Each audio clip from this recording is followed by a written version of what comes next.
YouTube, welcome in, welcome in, welcome in. It's so lovely to see you here. We're back on the hunt for the shiny Registeel. Forgot for a second what the name of the thing was. I'm so excited to be back here hunting for this thing. Tonight, perhaps, could be the night. Come over to Twitch to see Larry's name in lights. YouTube, you missed out on the grand reveal because we always cut the beginning of the stream. You missed out on the grand reveal where if you look over here, Whammo! Oh, we got a light with the name on it now. And that's the kind of cool that you miss out on by not coming live to YouTube. Fuck.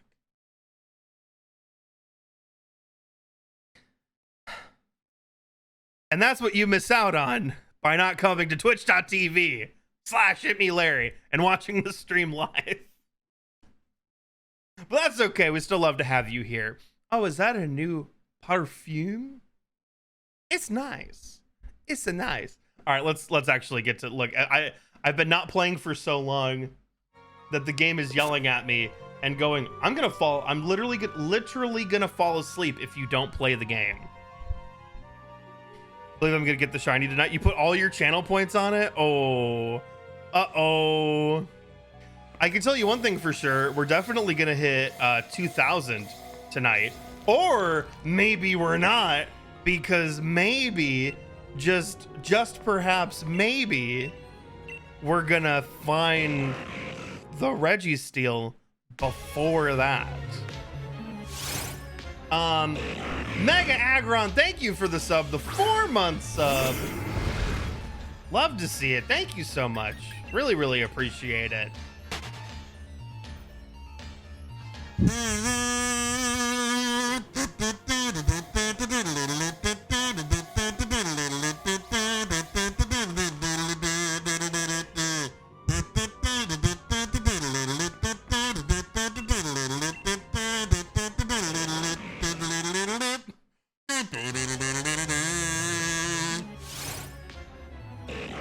Not the boy.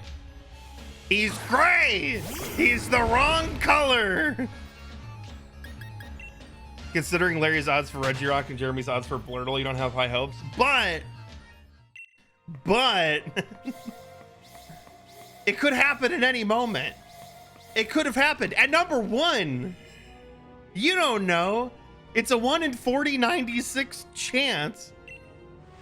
Every single time we try it, it's a 50-50 on whether it is or whether it isn't. So we're gonna sit here and we're gonna eat Cheez-Its, metaphorically speaking, until we find out if it be time to be, yeah, which of course is the way that all the cool kids are saying, time for the thing to happen.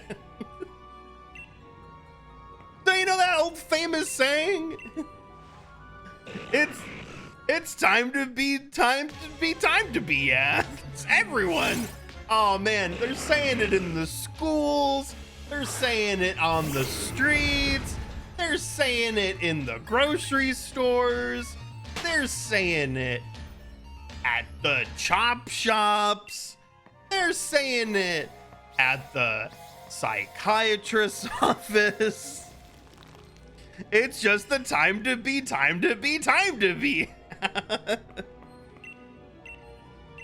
If you flip a Registeel 40/96 times.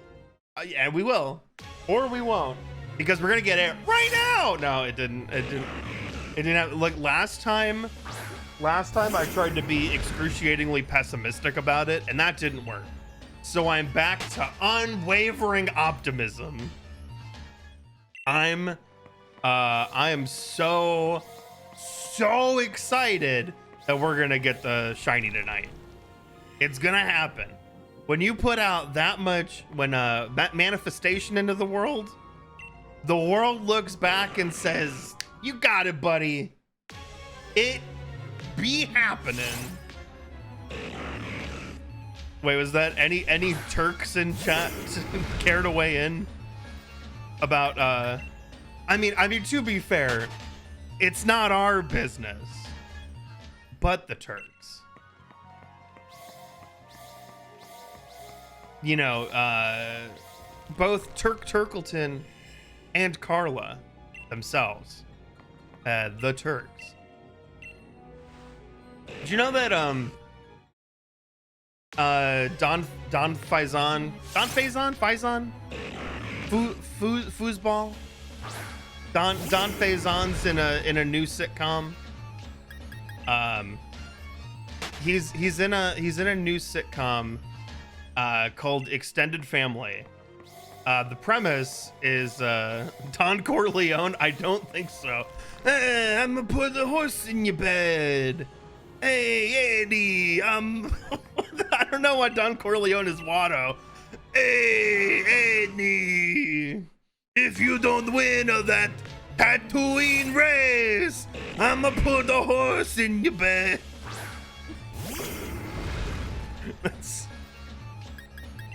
Hey, big as a pumpkin, that horse head'll be. Half your own size, Annie.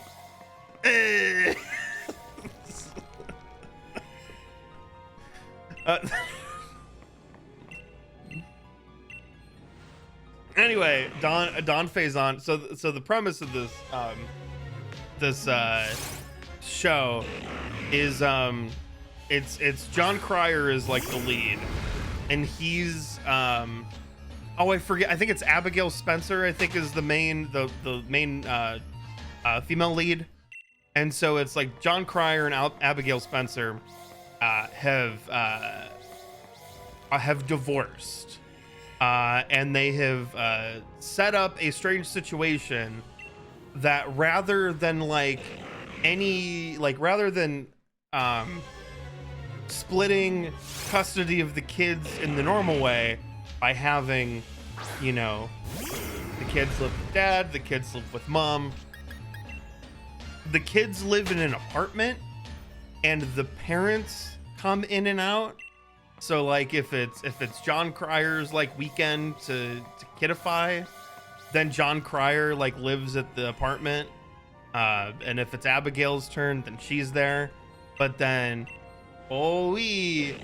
she's also in got a new fiance, Don Faisanos. And he's like the owner of the Celtics, and they're and he's like super rich. So then it's like, hey, boy howdy, there's comedy that comes from John Cryer trying to get used to his ex-wife being in a new relationship, but also tensions because of the socioeconomic standpoint. And it is pretty much what you'd expect. If you go, what? I haven't heard of that. There's probably a pretty good reason. I have so far watched every episode of the show. I think there's 7 episodes in, if I'm not mistaken. And it is like certifiably probably gonna get canceled before season 3.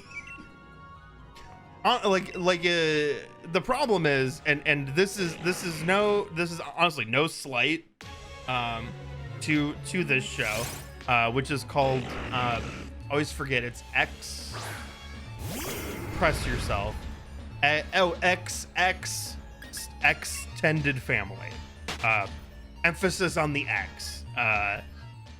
That's what it's called. It's an NBC. It's a Peacock. You know, Dingle, yeah. Peacock time. Home of like all your favorite sitcoms from like 10 to 15 years ago. I guess 15 now. More like 15 to 20 now. All the big boys. Like literally were so successful that at one point in time you could, I think for just one season, maybe 2, you could in a 2-hour span of time see new episodes of The Office, Parks and Rec, 30 Rock, and Community very small amount of time when they were all going at the same time, but it did happen.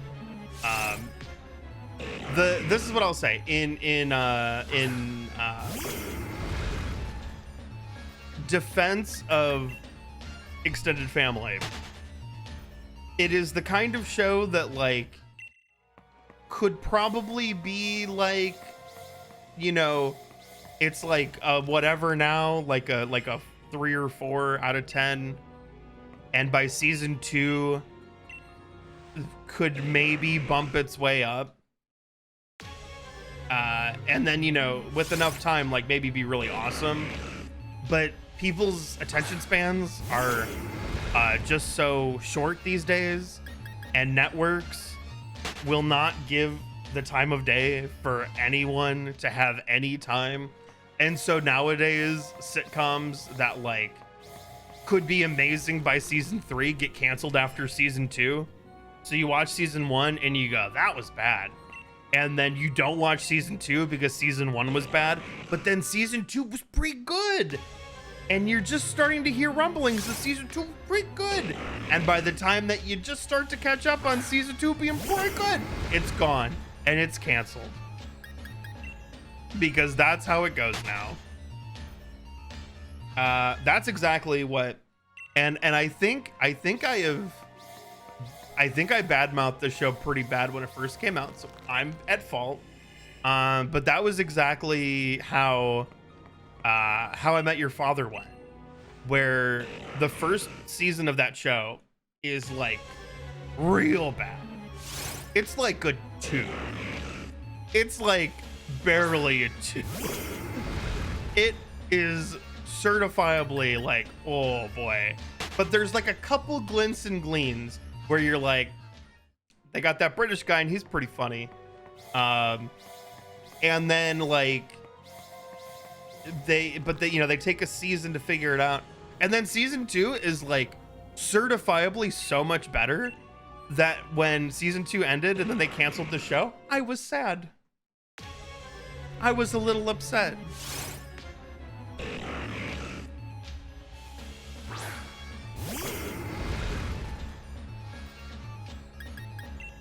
What's up? More common than it is anything. Better Off Ted got canceled after 2 seasons and no one was the wiser until it came to Netflix. I don't even know what that show's about. I'm assuming it's about some guy named Ted. I think that's a pretty safe bet to make. And if I were going to continue to bet, I would assume that he's a teddy bear voiced by Seth MacFarlane, and we're all better off without him.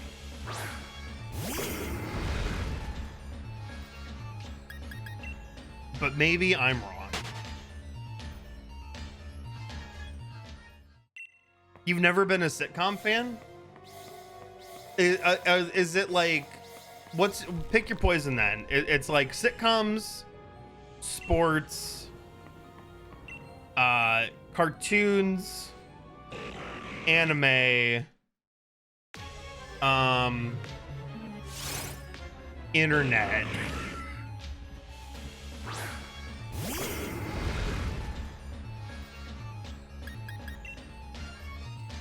Yeah, oh, absolutely. 1,000,000%. Yeah, everything moves too fast. Well, I mean, and the problem is that, like, I would say that we are kind of honestly in like a golden age of TV, and have been for like probably the last 10 to 15 years. And to be fair, you have a lot of options. And so, you have a lot of options. So I think it is like, you know, it's audiences are smaller than ever. Eyeballs are harder to get than ever. And there are things that are certifiable successes right out the gate. And I think sometimes it can be difficult to go, well, should we put more time into this? Like, it's a stinker.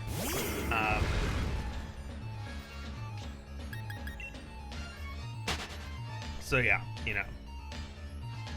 guess internet for gaming over watching shows, or for shows to grab your interest and just sit there. I was just thinking you watch her Invincible, Peaky Blinders, and Stranger Things. I don't know anything about Peaky Blinders.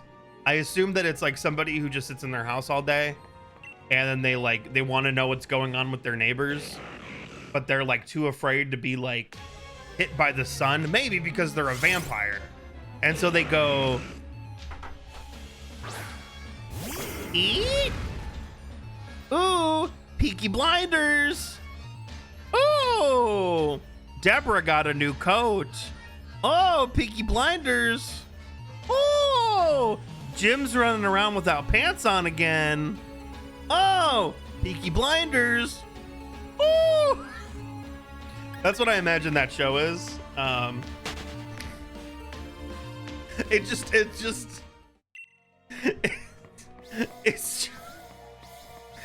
It's just 20 minutes of that, and you tune in 23 episodes a year. Not only did shows have 3 seasons to gain their footing, but shows also had 3 like 22 episode seasons to gain their footing.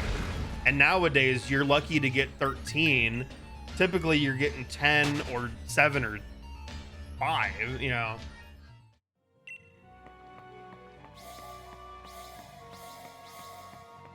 You used to watch Achievement Hunter daily for guaranteed comedy and then just game. Well, that's a little tough these days, isn't it?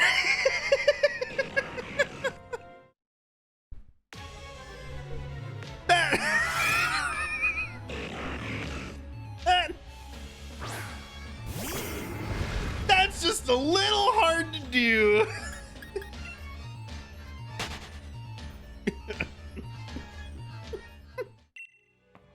Oh, I laugh because it hurts.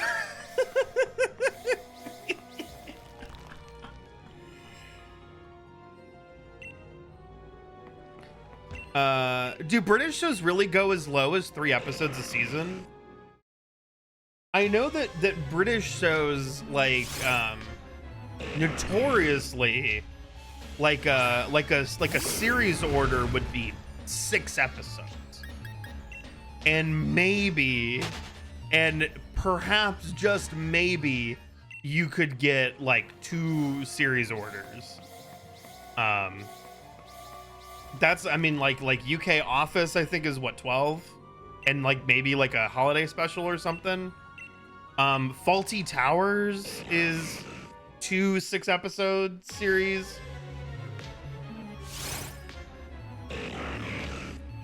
Sherlock did a 3-episode season. Oh man. But are they like Sherlock's long episodes though, right? Aren't those like hour and a halfs? Or am I thinking of something else? Oh yeah. Sherlock episodes are an hour and a half. So, I mean, you could make them 30-minuters, and then you'd get 9 episodes. Midsommar Murders new season was only 3 episodes. I've also not heard of that. I would say I'm the opposite of on top of it. I'm a bottom of it, I think is the correct nomenclature. I'm bottoming out.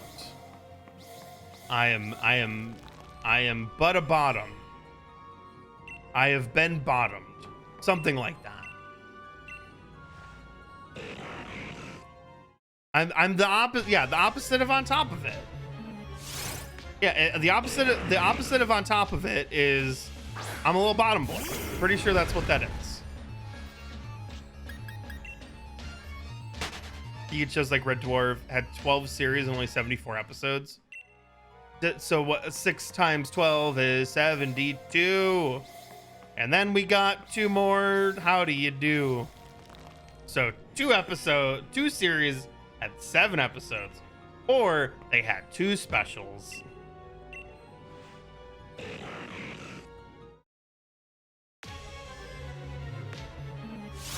Who clipped that? Why would you need to clip anything? I haven't. I haven't said anything worth clipping in 2 years. Used to be funny. I don't know what happened. And then you could also, you could turn over to Pokemon and there's like, what, 850 episodes, 20 some seasons. I realized something that struck me as bizarre. Out of sheer curiosity, I was looking at One Piece. Now, this is not me saying I'm looking to become a little One Piece boy. This was me just looking at, you know, Netflix, because I know that Netflix has One Piece on it. That's like your, I thought was your one-stop shop for all things One Piece. Turns out they're missing like large swaths of episodes. It's 1,000 episodes long and they only have like 500, 600 episodes on there. And I don't know where they're hiding the other 400. And I like, cause I swore up and down and left, right, and center that people were going to Netflix to watch all of One Piece. And I guess I'm wrong. Is there somewhere else that it all exists? Because I was very confused. Or is it one of those where it's like split between multiple services?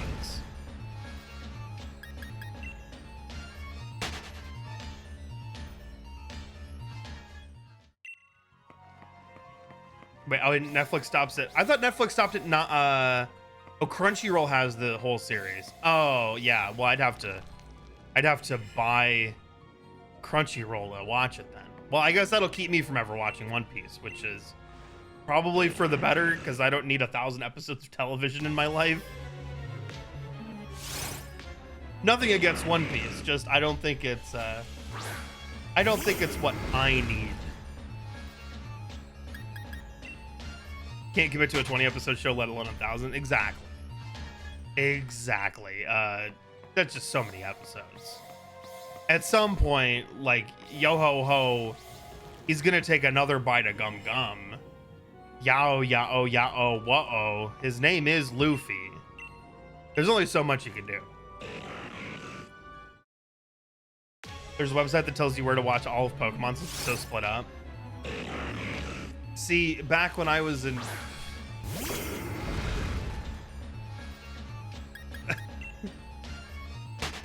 back when I was in college, we didn't have every episode of Pokemon split between 3 streaming services.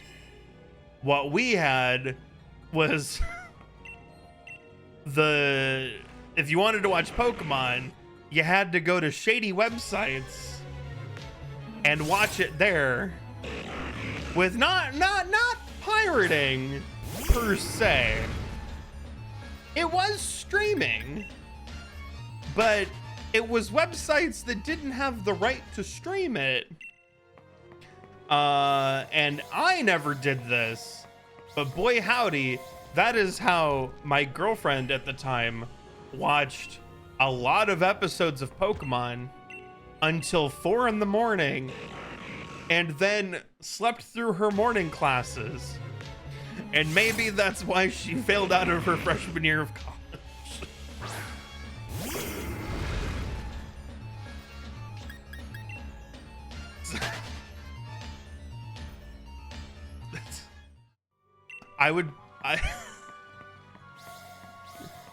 I would feel a little bad if she was like secretly here and she was like, what the hell? What? Why?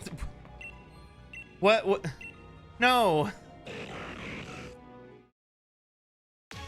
That's like, we both had classes that started at 8 a.m. Miserable. I know. I had an 8 a.m. class that was Monday, Wednesday, Friday. She had an 8 a.m. class that was Monday, Tuesday, Thursday, Friday. So I being a good friend and then boyfriend and then friend again, made sure that she got up and went to her Monday and Friday version of the class, but she never made it to Tuesday and Thursday. No. Surprised it's been you the whole time. Jeff, no! No! Not the betrayal. Ah! Oh me, oh my, oh no. I've been had. You've been waiting for your moment where I said a negative thing about you. And now you're here to turn tables on me.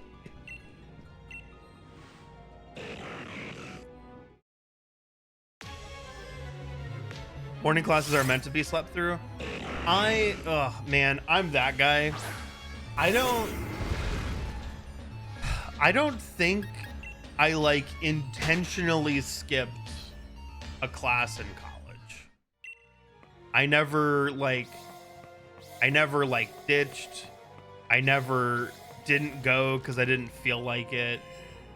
I know that I would have missed like a class if I was like sick, or if I know I missed like some classes when my grandma died. But I don't think I ever just blew off class.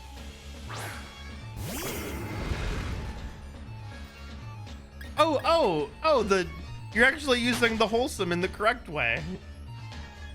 Where I'm actually a wholesome effing boy. It's true, so wholesome.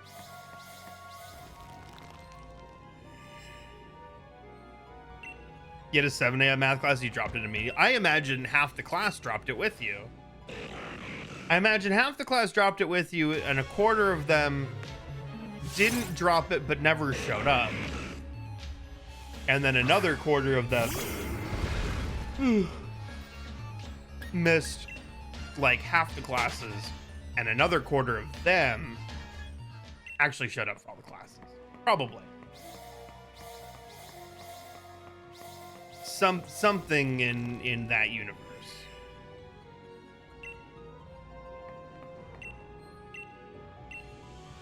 I was just like, you're there and you're spending $8 trillion per class. You might as well go. I think that's how I looked at it. Hey, do you know this thing can be like Baja Blue? Allegedly. I'm starting to feel like they patched the game and they shiny locked the Reggies posthumously. They went, oh, we had all the legendaries shiny locked in Scarlet and Violet. Guess we should go back and shiny lock them here too. Because you know what? Nobody needs any fun. I'm sorry, do you want a shiny Baja Boy?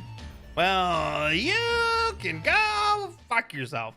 I feel like that's what Nintendo's saying to me right now. You want to unlock the ability to shiny hunt legendaries again? Buy a Switch 2.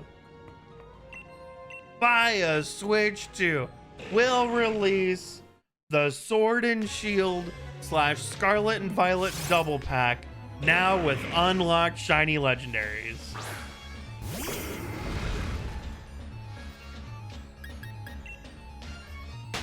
We had years of content planned for Violet because there's so many legendaries in the post game, and they wouldn't let us have it. They turned us down.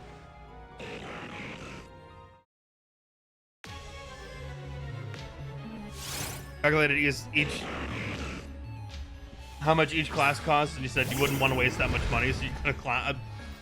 I mean, yeah, smart way to do it.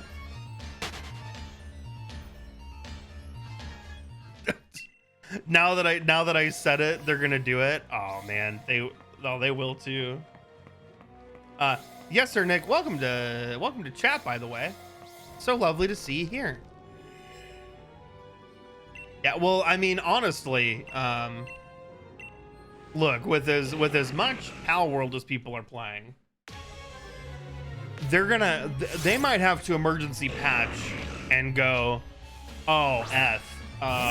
Okay, cool. The shinies are unlocked. You can go hunt the shinies. You can actually just shiny hunt the starters. You can shiny hunt the box legendary. Oh, please, oh God, just come back. Can they emergency patch in frames? They're not miracle workers. Oh no. Absolutely not. Look, when you go to find Okie Dokie and you're not close enough to him, he still just goes and you'll love it. If you want to go swimming in the lake, be prepared to have the game crash. Game Freak can't do anything about that.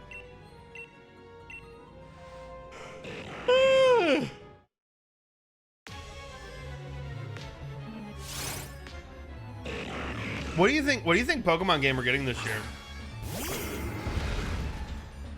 Because Game Freak ain't just gonna leave money on the table.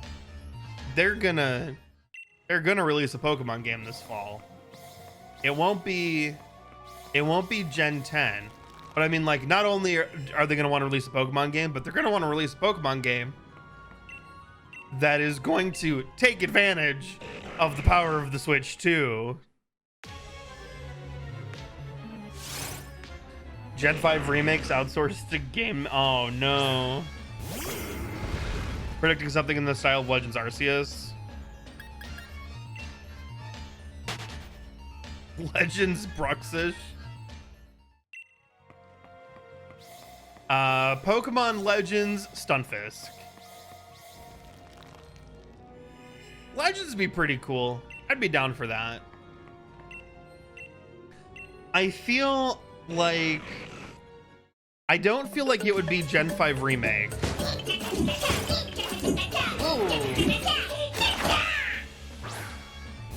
Soren Soulforge, a cha-cha. Thank you for the follow.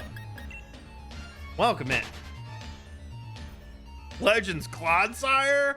Aw, hell yeah. Snap 2 remake for Switch 2? I don't see that. Gen 1 remakes? I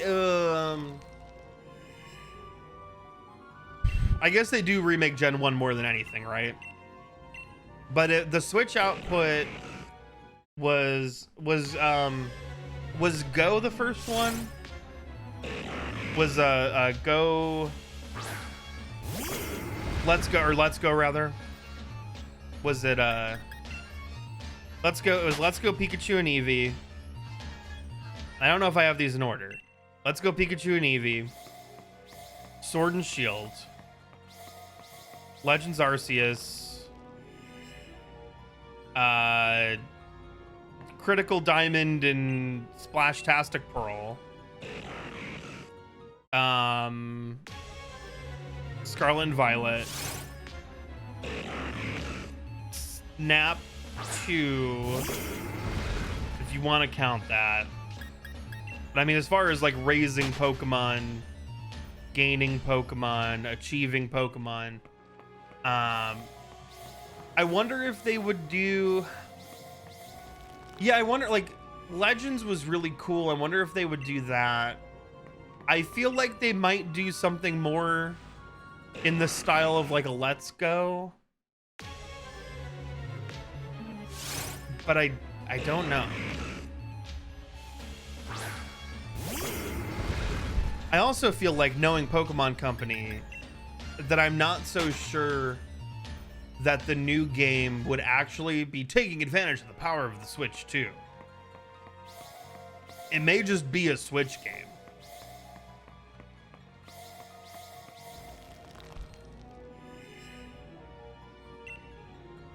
A Legend Celebi would be cool. But yeah, I don't know. I guess it depends on what gen they want to like celebrate, right? Because that was kind of the whole thing, was that Legends Arceus tied in with Brilliant Diamond, Shining Pearl.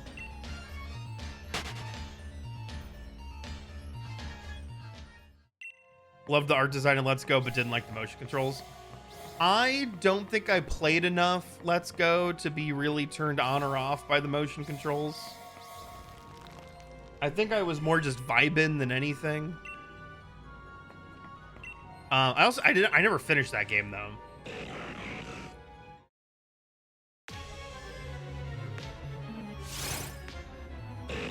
And it's one that I should go finish because that gives us 4 more legendary runs to do for the Kanto birds and Mewtwo.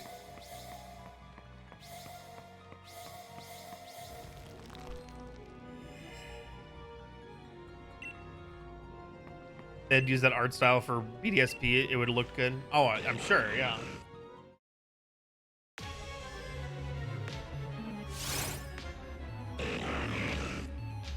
I mean, if they had,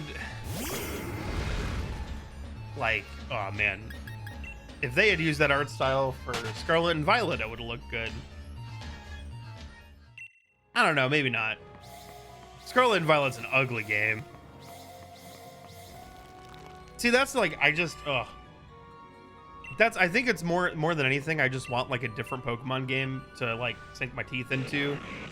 Because we're not really back in Sword and Shield. We're back in Circle.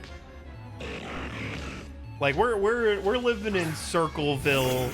We're not playing this game. If anything, this game is playing us. It's going, you'll never get it. You think you can, but you cannot. Luminescent Platinum would be fun to watch. I feel like I didn't have like a negative reaction to BDSP in the way that a lot of people did, mainly because I played that game wrong. Like the only playthrough I did of it was the Nuzlocke, and we know how well that went. Very poorly.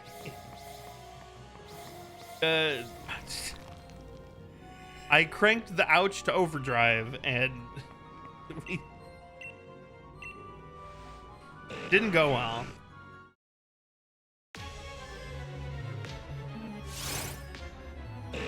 Oh man, I don't know why my brain went here. Maybe it was because I saw Nemo in chat. I think you can do these things, but you just can't Nemo. So it was a little bit Nemo. It was a little bit, uh-oh, that didn't go well. Y'all been paying attention to Moana 2 and how I've gone in a day from being absolutely excited to completely fearful of what's to come here. Have y'all heard anything about this? I'm like, wait, Moana 2 announcement after live action being known as crazy. I mean, not, I wouldn't say not necessarily. They're two very different things. I feel like Moana 2, I'm sorry, I feel like Moana live action is more of a Rock thing. It feels like he was the one really pushing for that. You know, in order to just like hang out in Hawaii and like, you know, be the main man in a movie. Like weird world the Rock's been living in since Black Adam failed. But like, yeah, the live action thing, and I heard potentially that it's getting delayed. But anyway, so earlier this year there was like the slate. Disney had like their slate of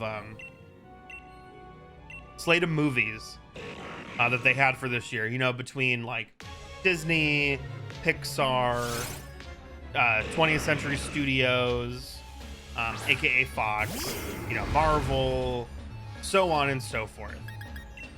And there was an open slot on the schedule where it said that they had a movie coming from Disney Animation Studios, but it was untitled. Omega 64, cha-cha. Thank you for that follow. Welcome in. So nobody was like really sure what. Oh, secret project. Oh. So yesterday, unceremoniously, on a Wednesday at like 6 p.m., a announcement for Moana 2 comes out, as does like a 15-second teaser. And I'm gonna let you know, I had my socks knocked off. My socks flew off. I even lost my pants a little bit. Because perhaps mainly I love Moana. I think it's great. It's like my it's probably my favorite of like the modern Disney animated films. So good. Me and Nicole went to go see it in theaters like 3 times. Love it to death. So good. But so I'm excited. I'm Nicole, like, I saw it right before we had to leave to go to see Beetlejuice last night. So like I'm in like the car and I'm like, Nicole, I'm so sorry. Like I had a couple work things come up. So I was like answering Slacks and I'm like, I wanted to show you the Moana teaser. And I didn't want to tell you what it was before you watched it. But like now I can't wait until we get home because I'm too excited. So she pulls it up and she's like, yeah. I mean, like, and it's nothing. It's 12 seconds of nothing. You know, it's Moana. Ooh. But then, you know, like I get home from Beetlejuice and I see a story that says Lin-Manuel Miranda is not coming back to do music for Moana 2. And I go, that's interesting. But like he was a big part of the first one, and he's not on board, not doing. Nope.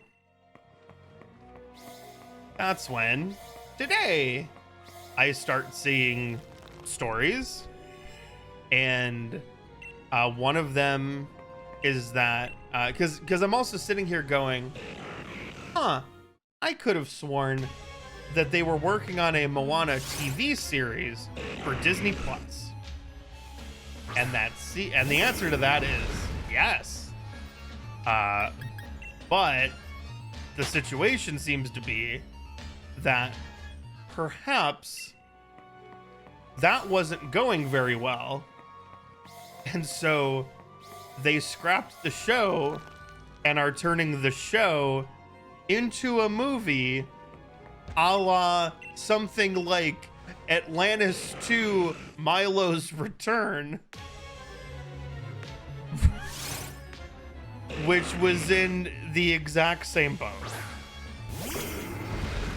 And I'm sitting here and going, surely this can't be. No, they planned for this. That's completely unrelated.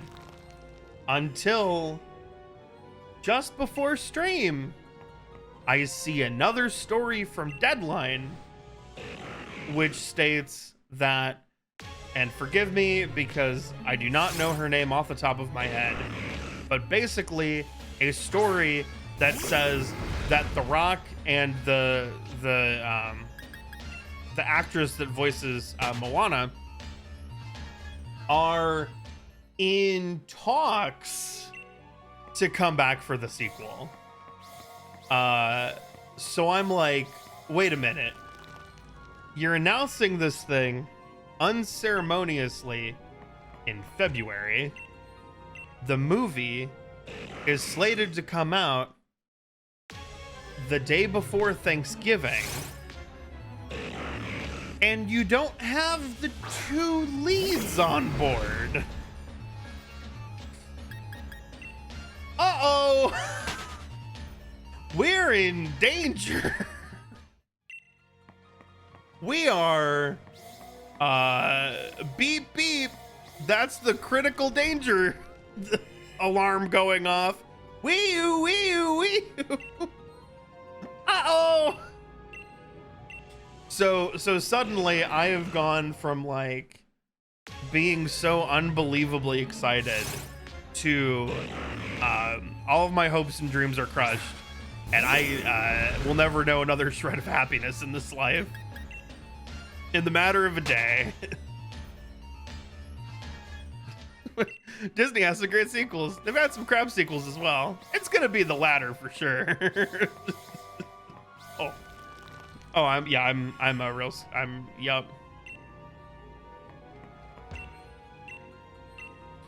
That did happen. They did announce Across the Spider-Verse. And then they also announced that it was Across the Spider-Verse was going to be a two-parter movie. Across the Spider-Verse Part 1 and Across the Spider-Verse Part 2.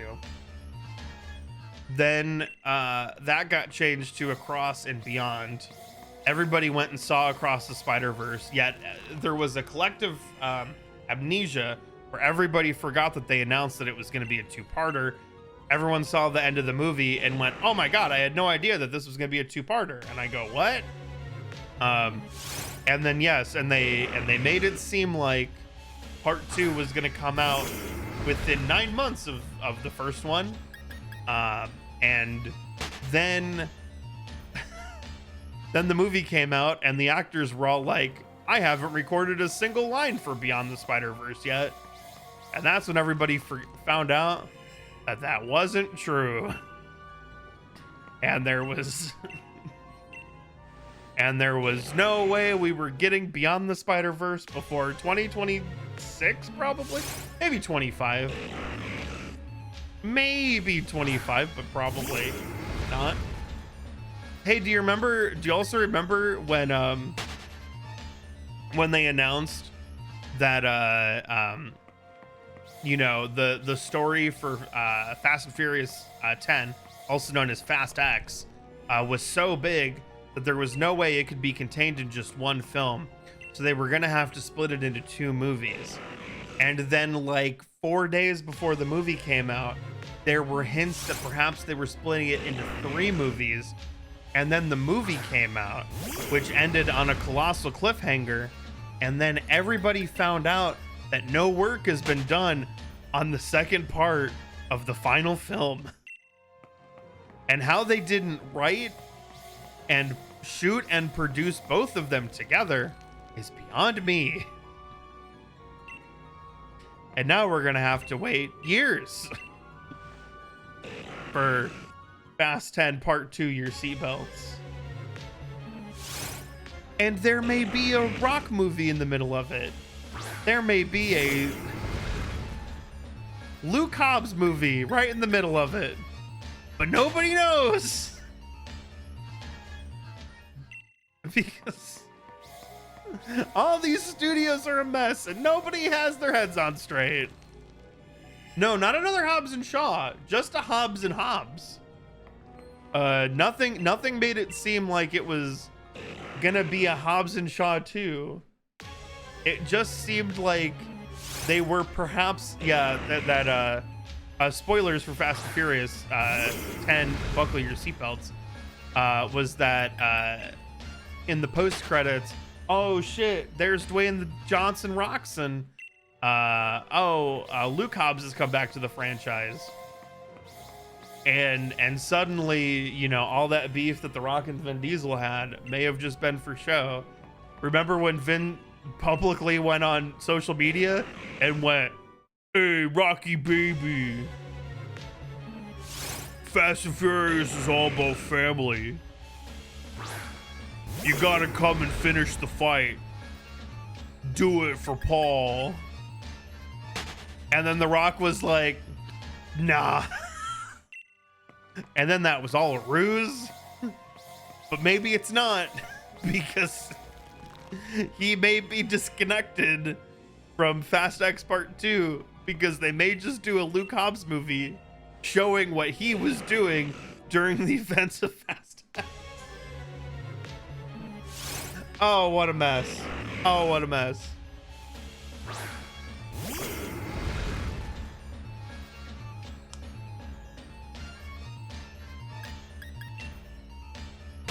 I don't want to get the ending of Fast X left you confused. Well, no. Okay, look.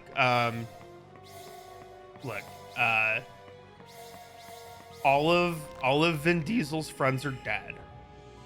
They are all absolutely legitimately dead. Remember when you saw their bodies become flames and their flesh boil to ash? Oh wait, you didn't see that. That means they're all alive. That means they're all very alive. Did you see the story that came out last week or like 2 weeks ago where they said that Fast X Part 2 was gonna be a smaller movie with a reduced budget, where they were gonna get back to basics and it was gonna be an homage and have a spiritual feel of the first movie? And everybody went, that movie ends with Vin Diesel driving down a dam and Alan Richardson's about to set him on fire, and the giant fireball explosion is coming for Vin Diesel and his son. And you just like, you literally left the movie off. If you thought you were mad about where Spider-Man leaves off, you should see Fast 10. And you're just gonna pick back up on that and go, ah, we're back to stealing DVD players. But it's 2025, so now it's Roku devices.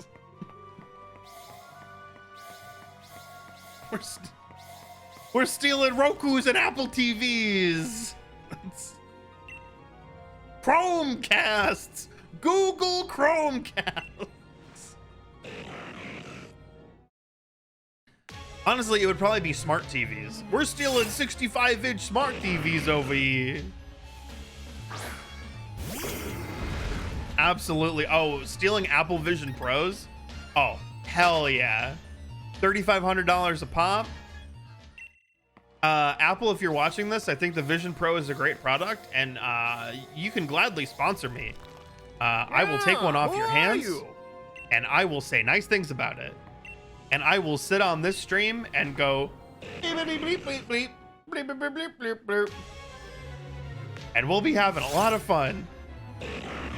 Escaping Kate, thank you for the 24 months. That is 2 whole years. My goodness.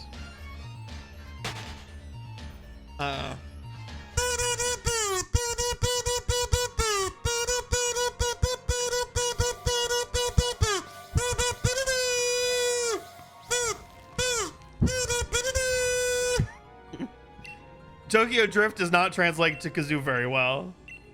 Did you know? And they're doing Tokyo and the Schnerna and the Hinafenabo. Fast and Furious. Hey, Fast and Furious. Ah, man, they would put they'd put Tej and Ramsey in Vision Pros, and then be like, figure it out. Oh, Cypher's gotten into the. It would be Cypher's gotten into the metaverse. Put on your Apple Vision Pro, go in and get her. Skippy Kate, make sure to get with the mods and let them know what you want this Registeel to be named. Thank you so much for that sub. Because with your sub, might I remind you, you're helping me one step at a time to rob Jeffrey Bezos blind as we increase our profitability split with Twitch and take money right out of his pocket.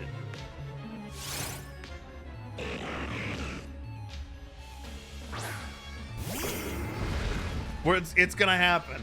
We're starting now. Look, all we got to do, get 100+ points, which only come from tier 1, tier 2, and tier 3 subs.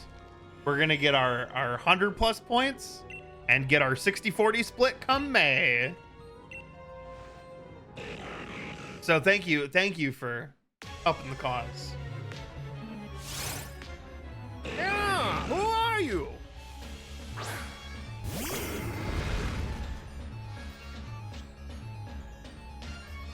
Yeah, one more Joe. Thank you for the 8-month sub. Also helping the cause. Thank you so much. I'm just a little bomb, Mario. Boom.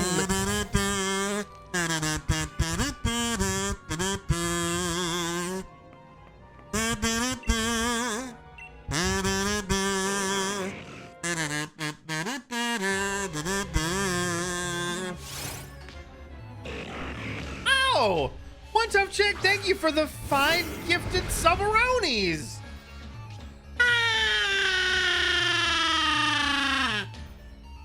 Blammo.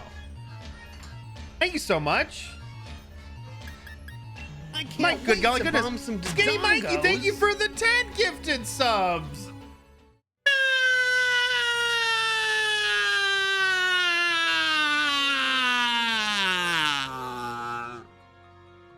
Boom. Doosh. Thank you so much. And for starting the hype train. And for starting the hype train.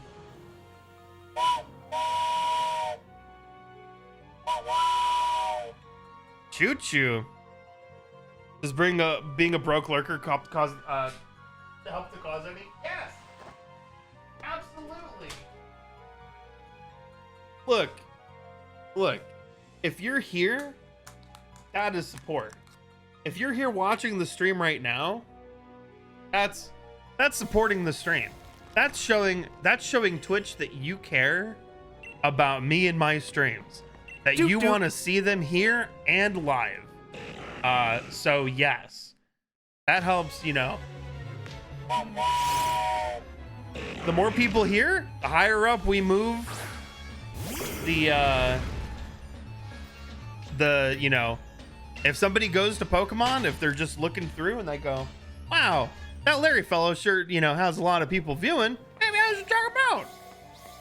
And then, so yeah, that helps. That absolutely helps.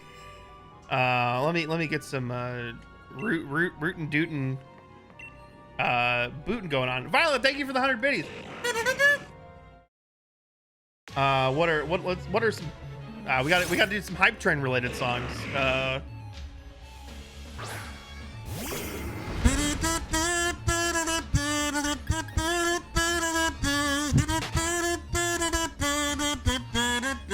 Yeah, who are you?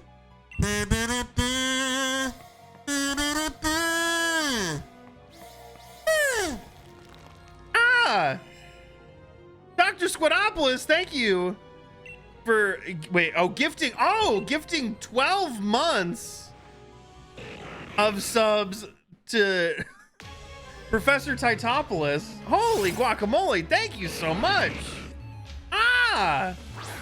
Thank you for keeping the hype train rolling.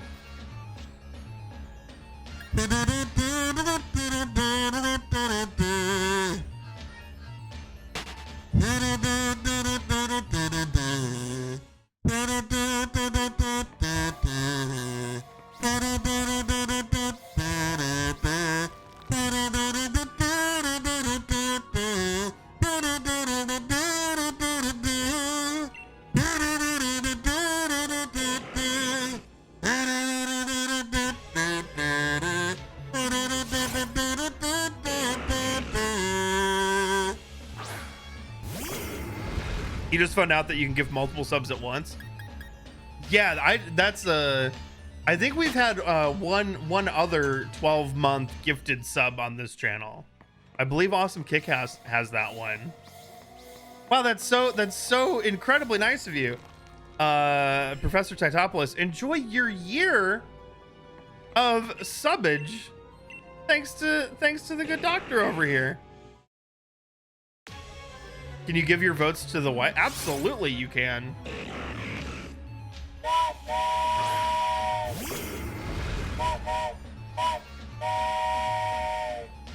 Chat, thank you so much for the level 5 hype train. Chugga chugga choo choo. Can we get it to the level 6? Can we go all the way to level 6? I don't know if we can turn the dial up that high. But it's so nice of you guys to drop all your lovely subs in here. And get your votes in for the little Registeel. I really appreciate it. Thank you so much. I can't wait to bomb some Dodongos. Ah! Dr. Squidopoulos with the 10 gifties. Oh my goodness. Man, for all these, oh geez. One Tough Chick, Skinny Mikey, and Dr. Squidopoulos. If you got a gifted sub from any of these wonderful people, make sure to say thank you in chat. Make sure to let them know how much you appreciate them for their loveliness and generosity. Gosh dang, thank you so much. We have hit level 6 hype.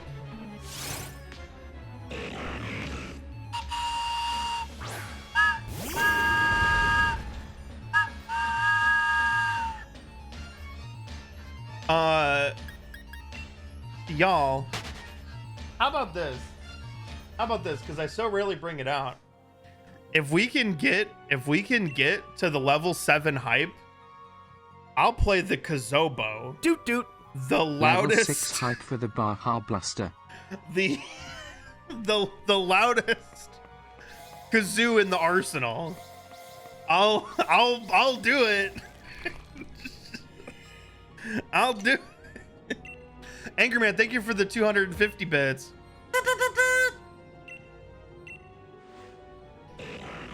We can. In the meantime, we'll hype on some. Hey, you know what? In honor of Moana 2, we'll hype on some Moana.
You think we'll get Alan Tudyk back to play Hey Hey? Oh, absolutely, because Alan Tudyk has to be in every Disney. Thank you guys so much for keeping the hype train rolling. Thank you. You're also very kind. I promise I will. If we get to the level 7, I'll play the Kazobo. I know it doesn't look like much, and I know that you're saying, but wait a minute. But the Vuvuzela is so much bigger and so much longer. It's not about the length. It is indeed about the girth in this instance. Am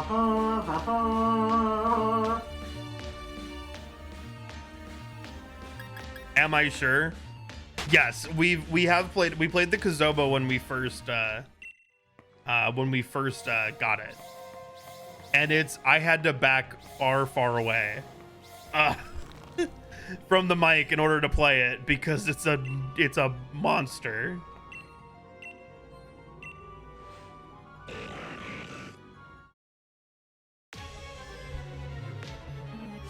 Have we gotten Regirock? We have gotten Regirock already. Yes. We have indeed done that. Doot doot. Going to dump the last of my bits while I'm at it. Oh, Dr. Squidopoulos, thank you so much.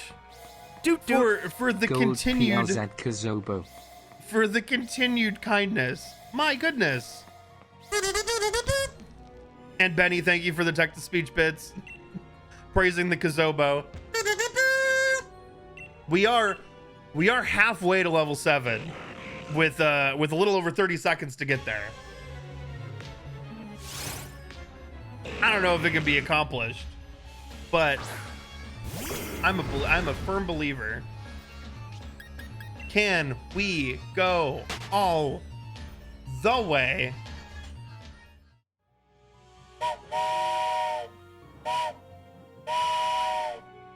Chug a chug.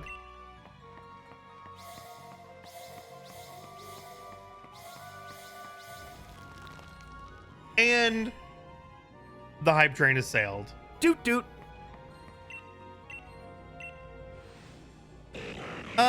Sirens Alert, thank you for the biddies. Please take what support I can give. Well, thank you so much. I really appreciate that. Gosh dang.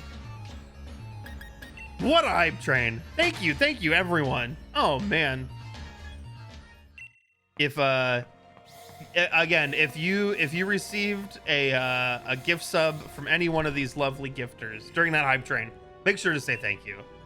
And if you didn't, make sure to post me's our follower emote to let everyone know that you got missed, you got skipped over.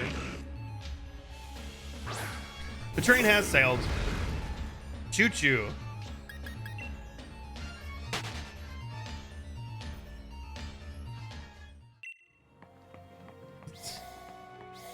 Yeah, man, I don't know. Jeez, oh man, I don't know. Unipants and Benny, I don't know how you got missed. I don't know how you got missed. Looking at. See, Bullet J was a legitimate miss. But I feel like the two of y'all are cheating a little bit. I don't think that's how that's supposed to be used.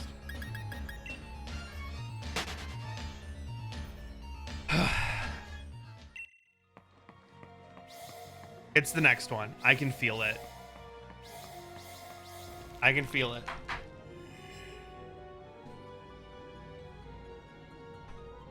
Y'all, do you believe?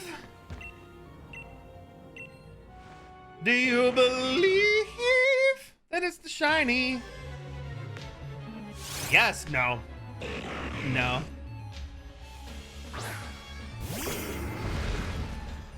What about in like, what if it's a Bizarro shiny? In Universe B, all the Registeels are Baja Blasted. And the shiny is the gray one. Whoa.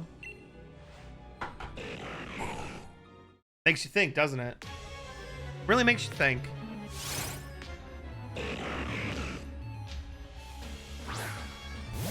You could say with certainty you were not gifted a sub. That's fair. I mean, but you also have one, so it was always gonna miss you. you were never gonna, you know, have it happen. Here for Twitch stuff? Wait, One Flying Fish, what do you mean here for Twitch stuff? Like, by Twitch stuff, do you mean like you're here for the Twitch stream? And that like I'm Twitch stuff, or is there something nefarious going on?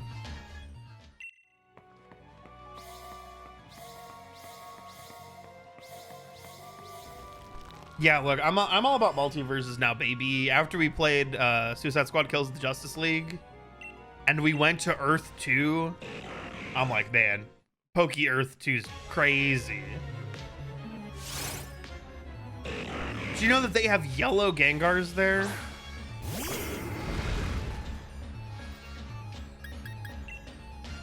Wait, one flying fish is here for secrets? Oh, no, you can indulge me.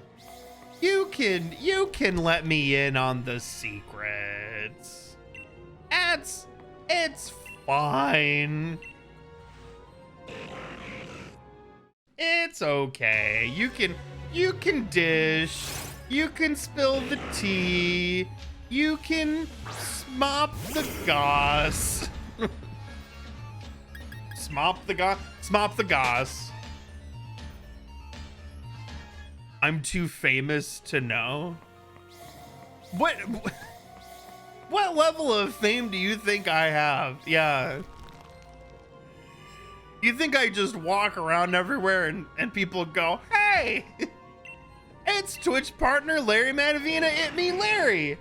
He's the guy from the, fuck, I did it again. He's the guy from the sign. That's him. I've seen the sign before. They made it for him. He's the sign guy.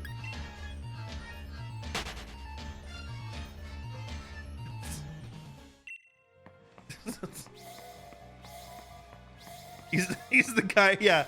If I can't point correctly, wow, he's the now I did it wrong again. Whoa, he's the guy who knows what Mario time is. Yahoo!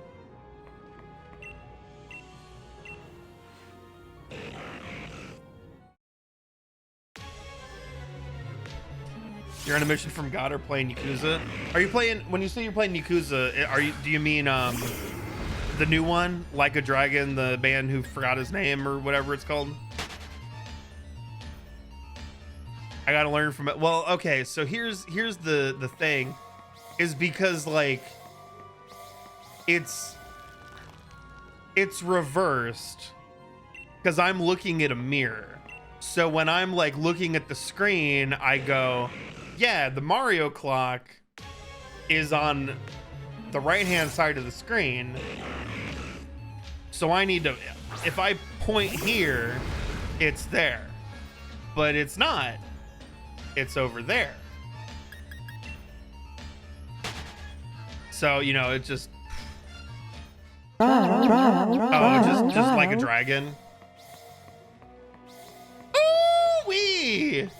Is that a raid? Oh, is that a raid from Tyler? Is that a raid from the Sour Patch Kid himself? Is that a raid from my favorite NPC? Oh, Tyler, thank you so much for the raid. It's so nice to see you here. And Bangarang Beast, thank you for the follow. A cha-cha.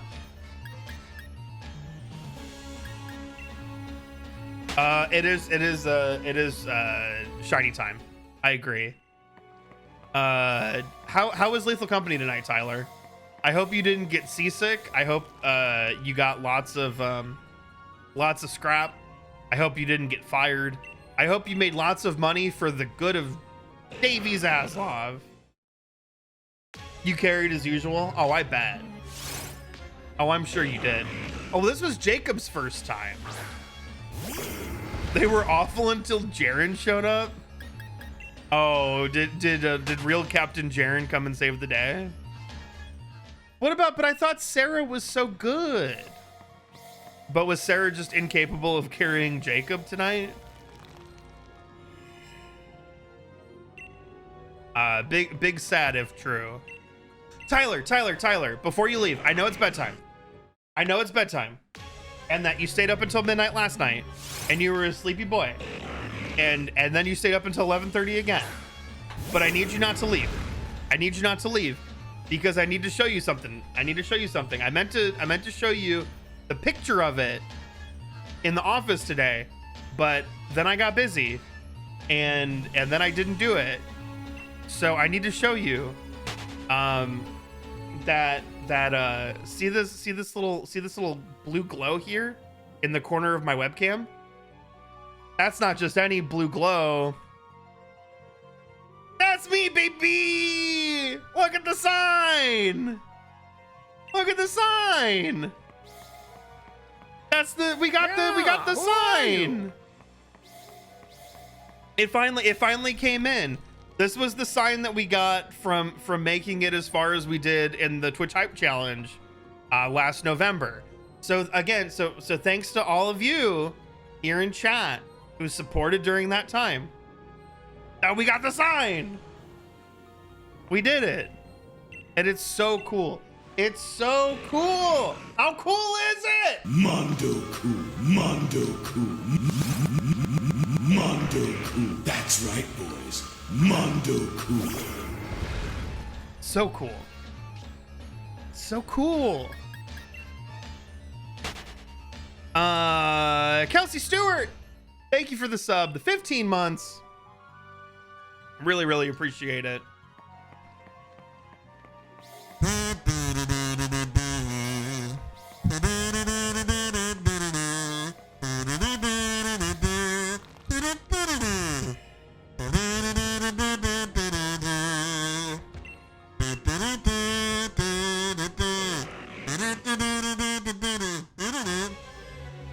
Etc. Hold on. Oh, can I feel like since Tyler's here, I have to do subs like Tyler. I just can't play the kazoo like a normal person. I gotta bicycle myself into walls or at least juggle for the good of the chat. Hold on. I can do it, because I have pins, they're just kazoos. So I have to do the Tyler thing, right? So here we go. Kelsey Stewart, thank you for the sub.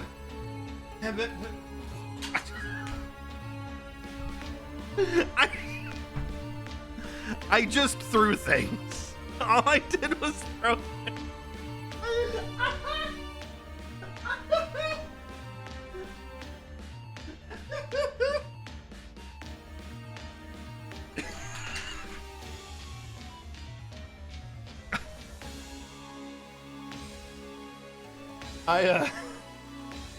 I clearly need to go to clown college to learn how to juggle like Tyler.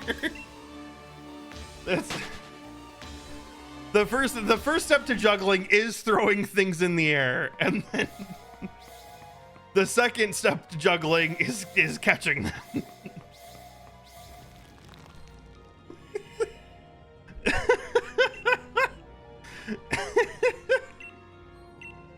See, I've learned the Tyler Hazard showmanship.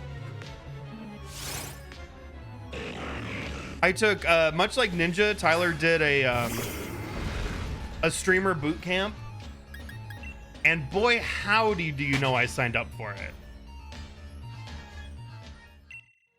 And he went you gotta you gotta bring them in and you gotta keep them. And then he also, of course, he also went, and then one day when you're as famous as me, you too will be dominating bot lane, and your braless wife, unprovoked, will bring you chicken nuggies and some cookie crisps. You juggled in gym class in elementary school? Oh man. Really? I never got to learn real skills. Now I'm bummed. That's hardly fair.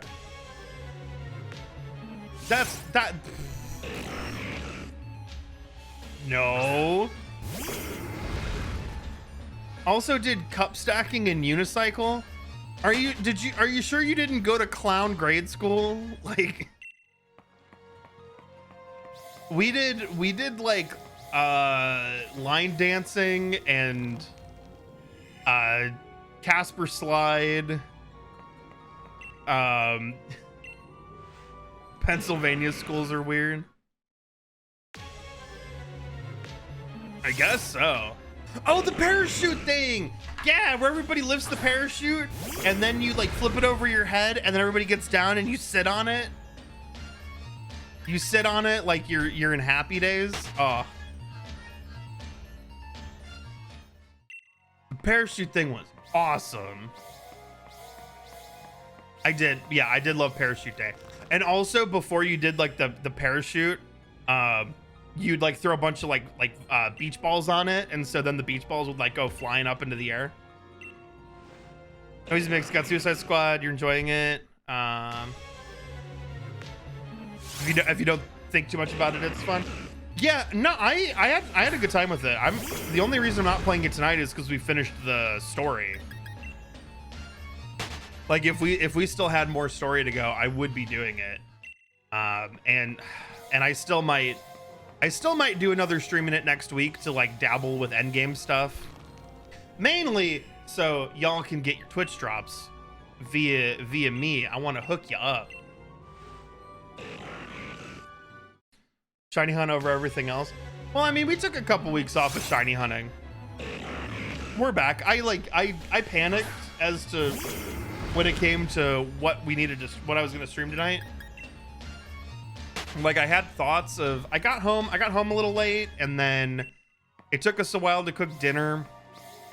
And so I was like, maybe I'll set something up for like, you know, figure out what we're gonna stream. And then I was watching highlights from the WWE the WrestleMania press event from tonight, and that was where my evening went. Because this was like the craziest week for wrestling. It was so good. It's been so good because like I'm so intrigued by it. And I have to say, because I'm still just like so unsure of how this has all come together. I'm not, and this is honestly like where I assume, again, I'm a little Russell baby, right? I've only paid very vague attention for the last couple years. But like I feel like this is where it's at its best. When I'm sitting here and watching, like, are they making creative choices because of the response to their creative choices, or was this the plan all along? And I don't know, and I have no idea, and I'm so here for it.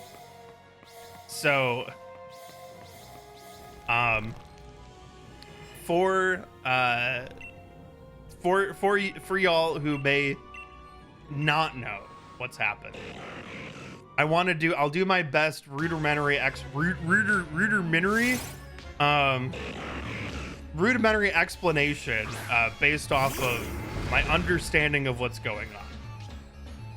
Jay, you think definitely changes based on the response, but it's so good though. But it's so good. Oh man. So here's kind of what you need to know. The key players that you've got going on are Roman Reigns. Roman Reigns is the current champion. He's what it's like the universal champion, I believe is what it is. That's what I don't understand that like wholly, where it's like he's got like he's holding like multiple championships, right? Isn't he like Mr. Monday Night and Mr. Friday Night? I actually don't know what the championships are for. I know there's different ones, but I know he's got like multiple ones in one thing. Right. You know, yeah. Yeah, I'm just like, I don't know what Universal Champion actually means. Not that it matters. All you need to know is that it's like he's got multiple titles. He's the undisputed Universal WWE Champion. Yes. And whatever that means, all you need to know is that like he's like top dog, right? Roman Reigns is top dog, and he's held the championship for like, was it like 1,200 plus days now? Like basically like the last 4 years. So people have tried to claim the championship from him. Oh, there we go. They have the WWE Championship and then the Universal Championship.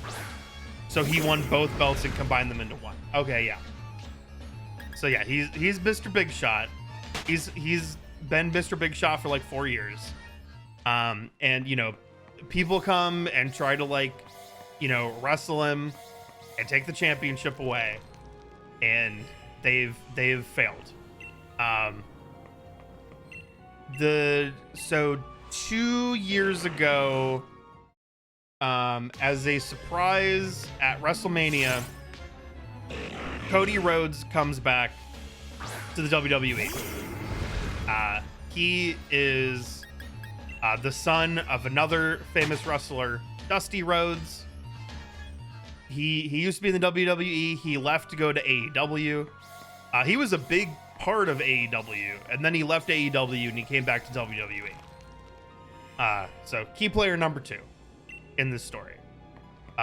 Cody Rhodes last year had a chance to fight Roman Reigns to win take the belt away, to win the belt, become the new champion, etc., so on and so forth. He lost the fight.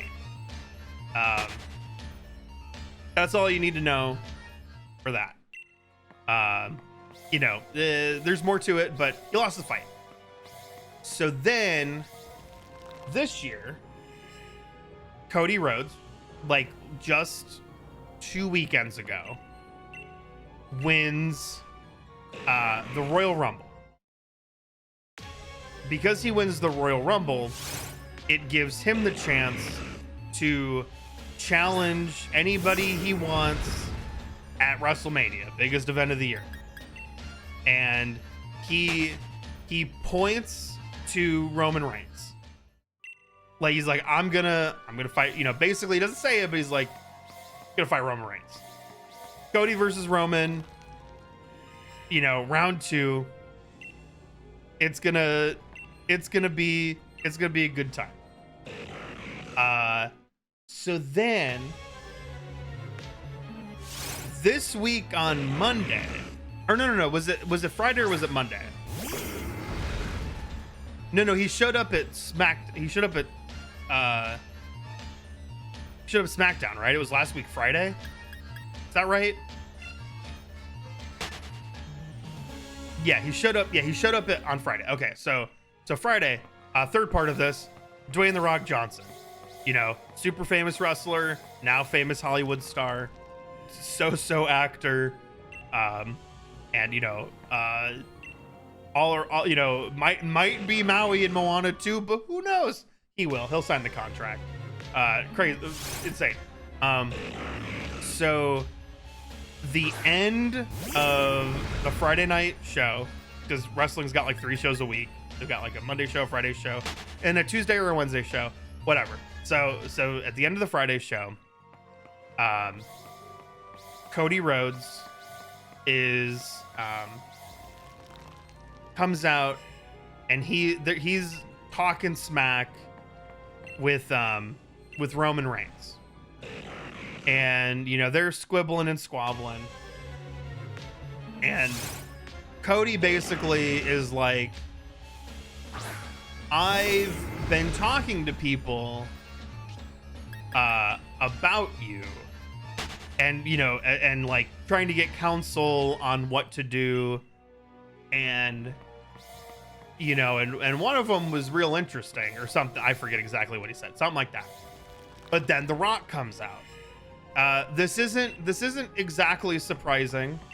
The Rock showed up randomly like a month and a half ago at a random Monday night show where he kind of teased that he wanted to fight Roman Reigns. So then also, and now this is like outside of wrestling, The Rock has just been recently added to the board of like the company that like runs the WWE, or like has like joint ownership or whatever. I don't know the business side of it is, but now like The Rock has this like actual investment in the WWE. It was like a giant deal. It like there was stuff with like that, like The Rock now like owns the name The Rock, like WWE doesn't own The Rock. Yeah, the TKO company. Thank you. The new owners of the WWE. So he's on like the board for this. So like part of this deal is that like he has to come and make appearances now, and like definitely be invested in wrestling again. So again, last Friday he comes out, and basically like he and Cody look at each other, and then The Rock whispers something into his ear, and then Cody leaves, and then The Rock and Roman Reigns start to stare each other down. Oh, don't worry about it. The McMahons are out of it. That because that's a side thing. Is that the new lawsuit that was brought against like the WWE was so heinous that Vince McMahon had to fall off the face of the earth, and Brock Lesnar along with him. Because yes, Vince is a terrible man, and it seems like he'll probably be gone for good at this point. Did The Rock say the hierarchy of power in the WWE universe is about to change?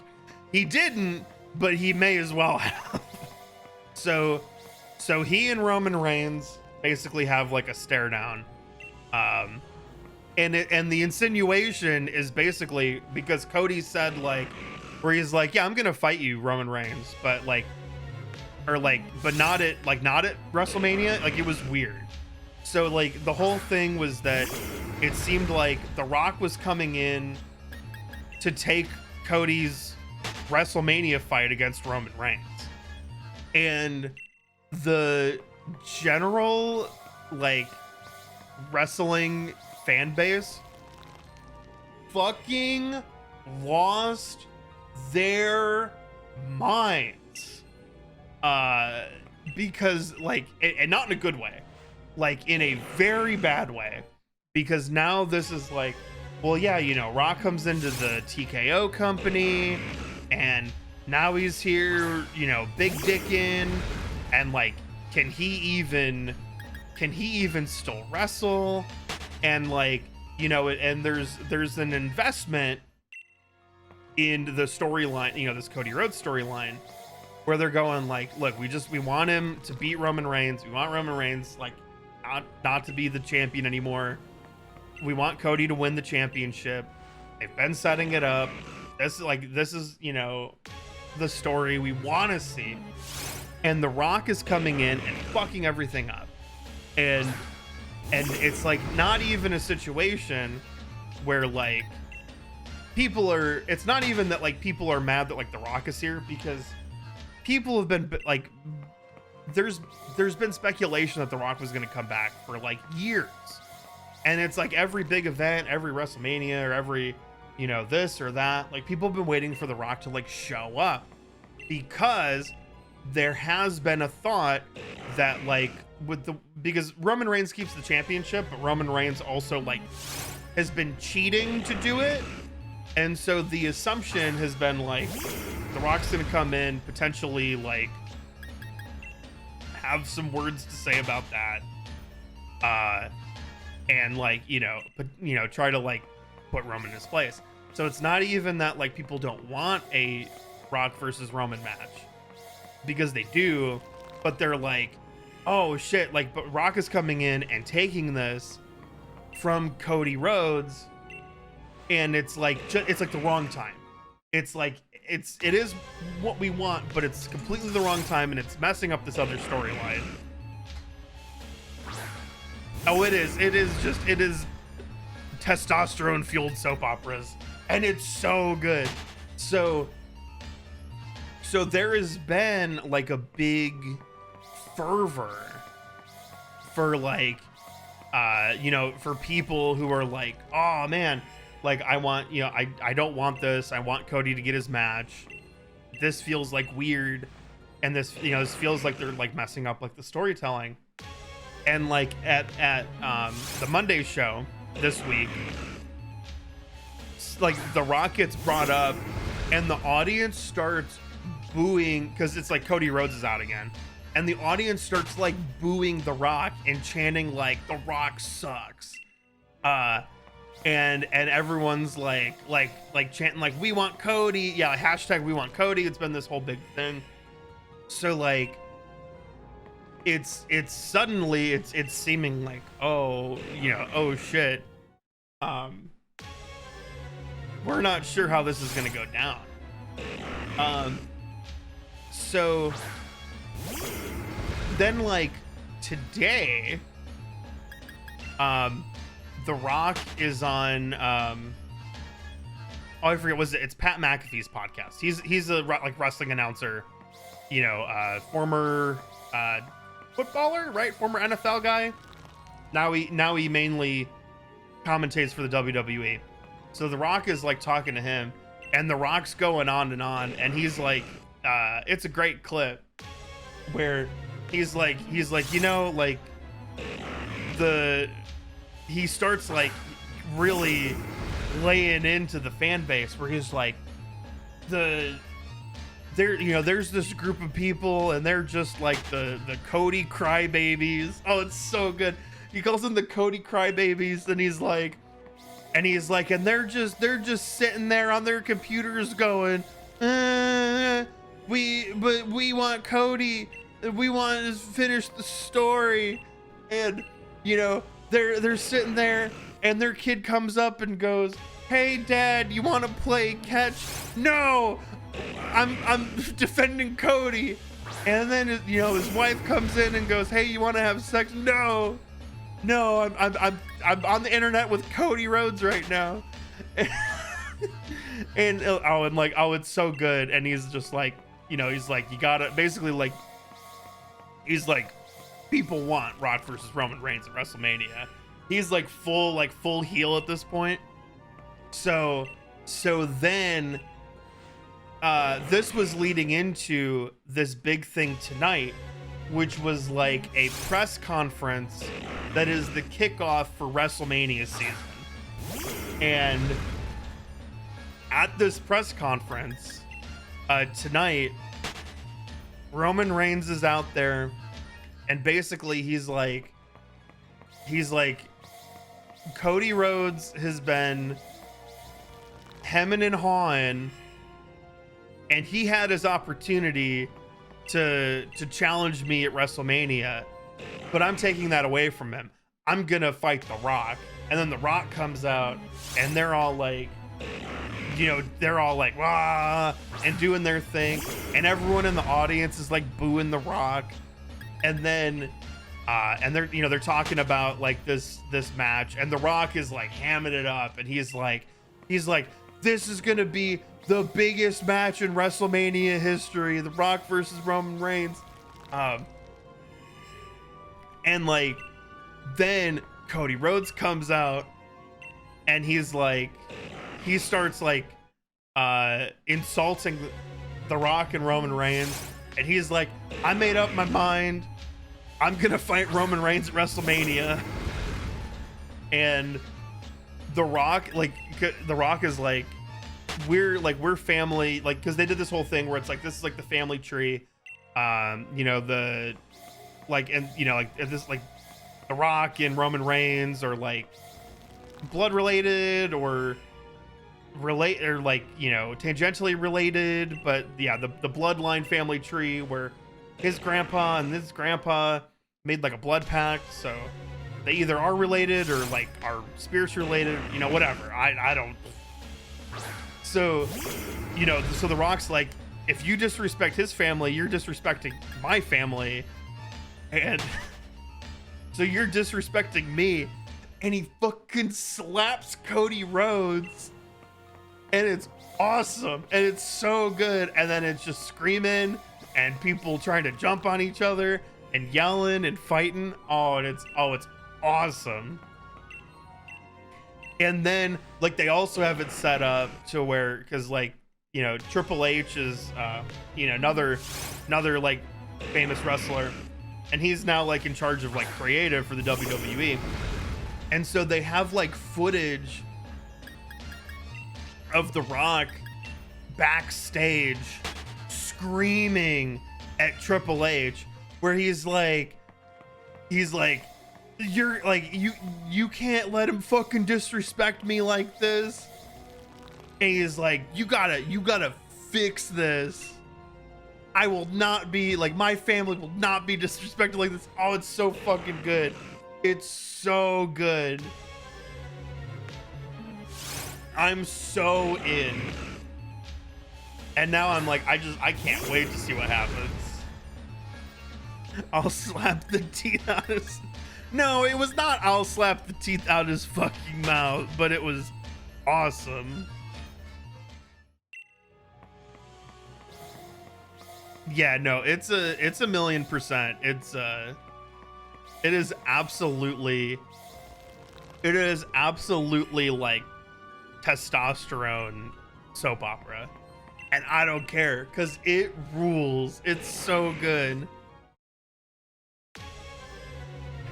I've like again, because I kind of got, if you've been here long enough to know, as I've started to get tangentially interested in wrestling, and I don't bring it up a lot, I really don't, but it started with 2 years ago. WrestleMania was in Dallas, and my wife's family, like her older little brother, she's got 2 younger brothers, so the older of the 2 is like really been in, like, he's like super into wrestling. It's like, it's his thing. And so WrestleMania was in Dallas, and so her entire family came to Austin. They came to visit, and then we went to Dallas. We went to WrestleMania, and going to WrestleMania as like your first wrestling thing is insane. It's like, I'm trying to think of, and this might be like a better example, or like an example that more people would understand. It would be like if your friend told you that like there was this cool internet thing called Rooster Teeth that they liked, and so they were like, here, let's go to RTX. Come with me and you'll understand. This is no slight at, you know, I love the RT audience. I have never, like, I thought I understood like a fandom that was like very entrenched in something. I've never seen a fandom like wrestling. It is insane. Wrestling fans are like the most insanely devoted fan base of like anything, and it's awesome. It's like, it's always cool to just be like inundated like in somebody else's fandoms. It's why I love listening to like Sarah Weems talk about stuff, because Sarah Weems cares so deeply for things I don't care about. But understanding her excitement, like getting to peer into like her world through her excitement. Oh, no, oh, Registeel's not a Swiftie. Womp womp. No 1989. Maybe it'll be 1990, the year I was born. But like getting to peer into her excitement is so much fun. And so yeah, like for like to just to be like, this is wrestling. I am here at the biggest wrestling thing of the year. Completely insane. So like to some extent I'm like, what? I guess I'm a wrestling fan now. I guess this is like a thing I'm gonna be interested in now. And you know, and like, and part of it is like, oh, you know, I'm like this was just so much fun. So I flit in and out, you know. Unsurprisingly, I care a lot more when we're basically in WrestleMania season, like Royal Rumble to WrestleMania. I care more. You know, and I say I'm gonna watch all the pay-per-views, and I don't do that. I'm sure as hell not watching all the weekly shows because it's just like too much per week. I can't do it. Too much to keep up on. There's no way I'm gonna do it. They really need to find an off season. See, that's what I thought. I'm just like, when I went to WrestleMania, I was like, we were like on our way home, and I'm like, so when's the next season start? You know, like maybe I'll watch like next season. And they were like my, you know, in-laws were like, no, it starts on Monday. And I'm like, but they just did a Friday show, a Saturday show, and a Sunday show, and they're doing a show tomorrow. Yup. And then they're doing a show, like 2 more shows that week. Yup. Yeah, it just, you know, 3 days a week, 52 weeks a year. Too much. Ain't no way gonna keep up with all that. So wait, I celebrate the high wrestling holidays. Yeah. Yeah, Royal Rumble, WrestleMania. The good ones. It's like my Christmas and Easter. It's like I'll attend the Church of WWE for at least those 2.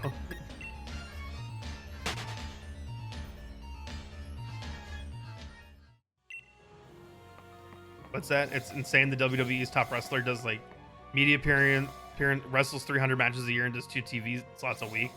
Yeah, no, it's crazy.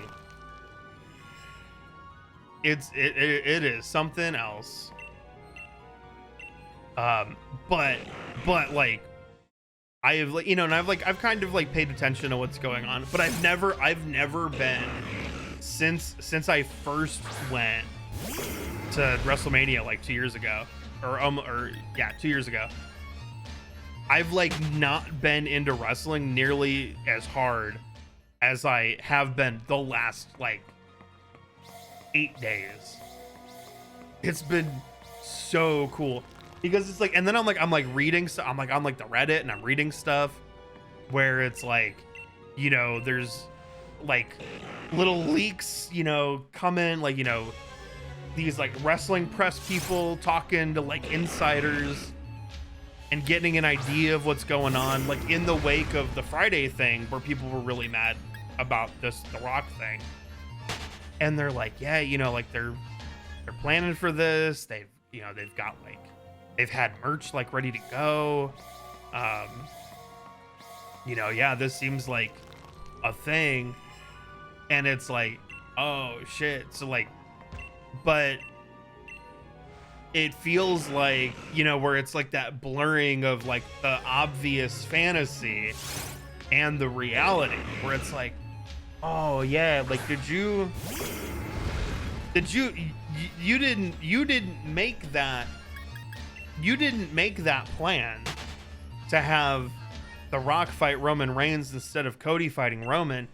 You made that plan and you thought everyone was gonna be so excited, and then suddenly you faced an insane amount of backlash for that decision, and now you've got to spin it to justify it and get the audience on board. And you did it? Were you playing everyone the whole time? Or like, was this a master stroke where you knew this was not going to be well received, but by doing this and making people mad, like, you're getting people like more invested in watching the same match they watched at WrestleMania last year? Like, is that what you're doing? Because kind of genius. But yeah, I don't know. What's that? WWE was so much more fun when you lived with 4 guys and you watched every Monday.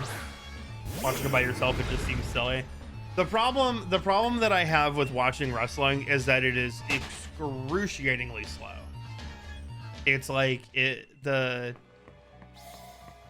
really do, you know,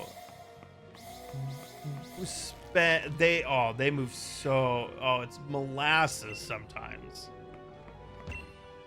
And yeah, I do feel like, yeah, if you're with a group of people kind of enjoying it, where, you know, when it's slow, you're talking, when they're fighting, you know, when they're doing like a, you know, spot on the mic, or when they're, you know, the match is happening, and then you can kind of get into it and then back out. But I'm like, you know, I tried.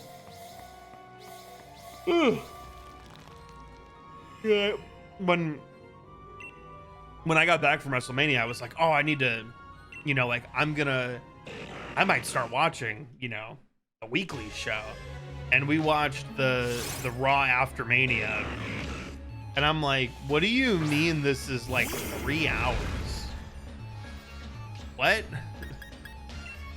No.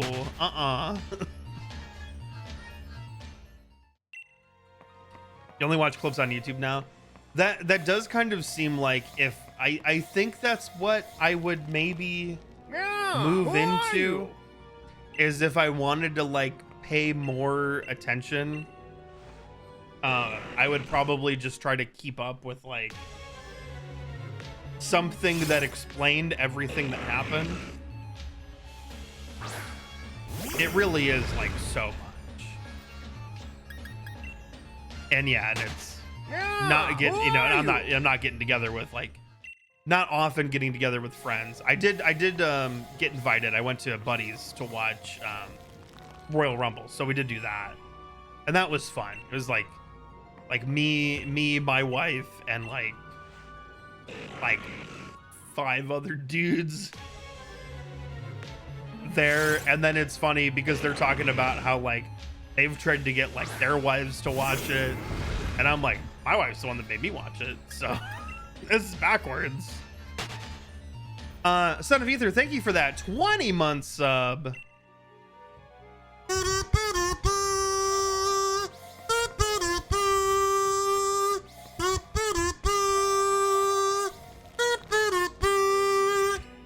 And Sassy Cassie, thank you for the 4-month sub. Thank you both so much. Keeping us going to hopefully hit that lower tier partner plus come May, come February, March, April, come May. Yes.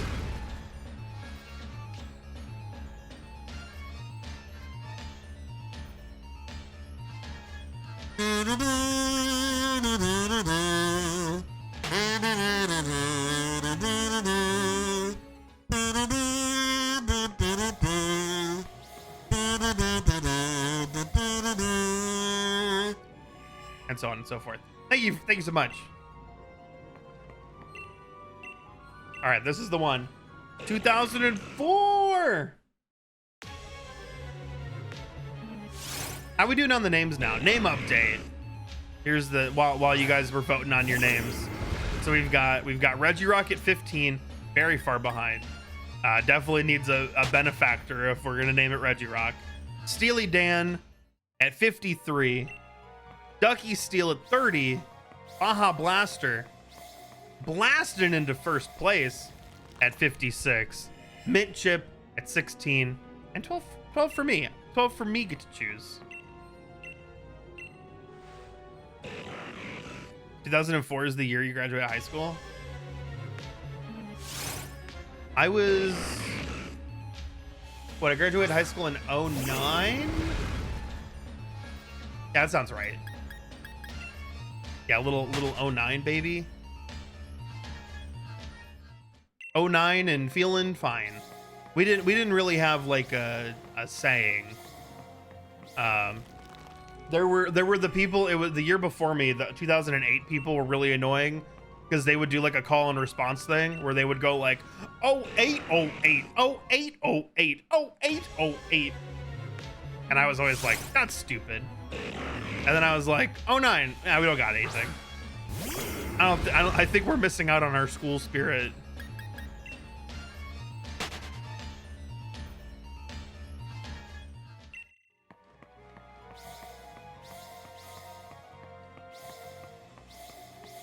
Oh, this is, come on, this is definitely here.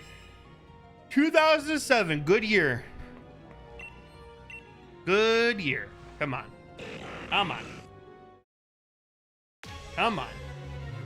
Great year. Best year. You had an obvious Prince reference for 99. I'm gonna party like it's on sale for 1999. Absolutely. 2004 is the year you learned to read. 2004 is the year I learned to appreciate reading. My bar mitzvah year was 2009. That's fair. And you broke a glass and became a man.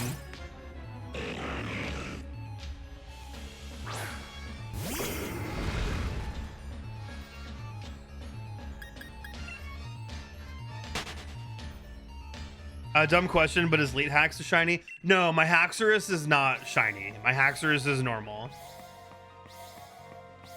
That's I don't have I don't really have a good set of shinies in this game to like really flex while I'm shiny hunting. So no, this is just my regular old Haxorus.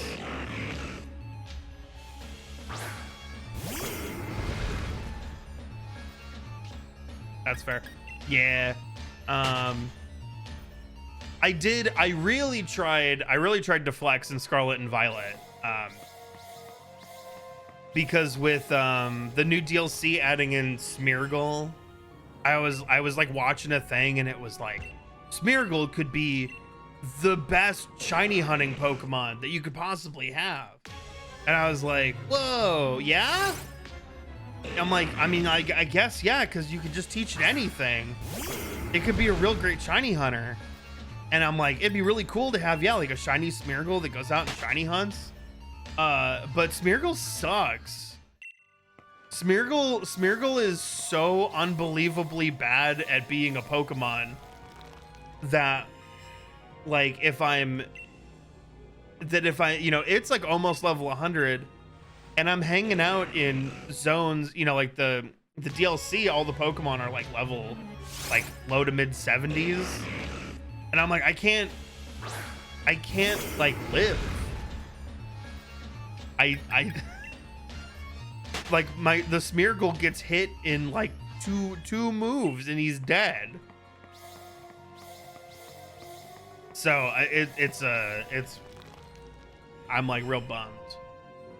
So it's like, so I've been mainly using, in that game, I mainly use, not Charcadet, that's the baby one. Ceruledge. I use Ceruledge to, shiny hunt.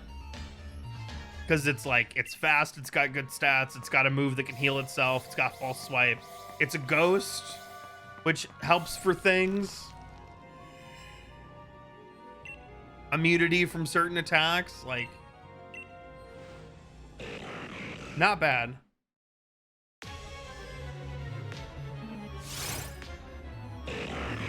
The Hisuian that Perrin gives you is actually great for the second DLC. The Growlithe and Arcanine.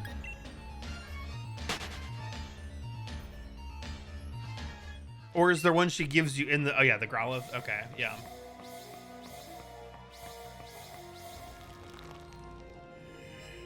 I think I just kind of not ignored her, but I accepted her gift and then like didn't put him in the box. Put him in the box. Love that my Growlithe's named Durr from the charity stream. That charity stream was super fun. That's the bummer of it is I actually just got contacted by them, and I assumed that they were contacting me because they were like, I was gonna do some more charity stuff with them this year, and I thought they were like hitting me up because they were like, oh yeah, you know, like it's time for your first charity stream for the year, and the message I got instead was, oh hey, we're actually moving in a different direction where we're no longer working with doing charity live streams on Twitch. And I went, oh, okay. Never mind. So we'll need to figure it out, because I really did enjoy doing charity, like doing a charity stream. So we just may have to see in future, you know, what we can do, who we can work with. But it won't be them. They said it's not you, it's us. We're very afraid of commitment. We had a lot of boyfriends and girlfriends, and we cut them all off. Our wife found out how many boyfriends and girlfriends we had, and she got she got mad. So lose our number. What do you mean we have the Open Your Hand Foundation? This is true. This is I am, if anything, a charity case. And you are always free to donate to the Open Your Hand Foundation. Don't worry, all subs, all bits, all it's not super chats. What is it? All pinned messages, all text to speech, all gifted subs. Don't worry, it'll all siphon itself into the Open Your Hand Foundation. And I will, guaranteed, I will make sure that money doesn't sit dormant for a decade. That's the Larry guarantee.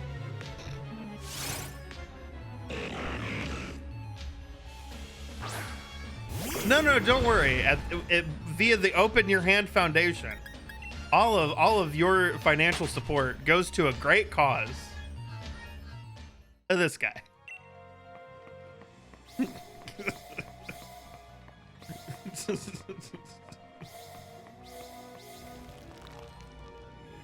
That whole thing was wild. I agree. Wait. Wait, hold on. Take two. I'm sorry, what are you referring to? The Open Your Hand Foundation is my original thing that is not based on any previous charity of any sort of any sort of kind.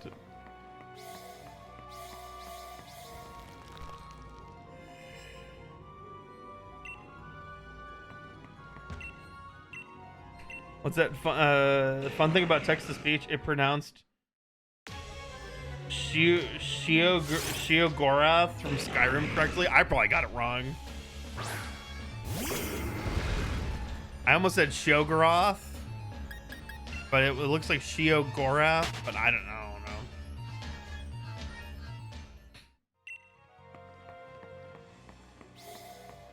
Is the cause, wait, is the cause Taco Bell for Larry? It could be.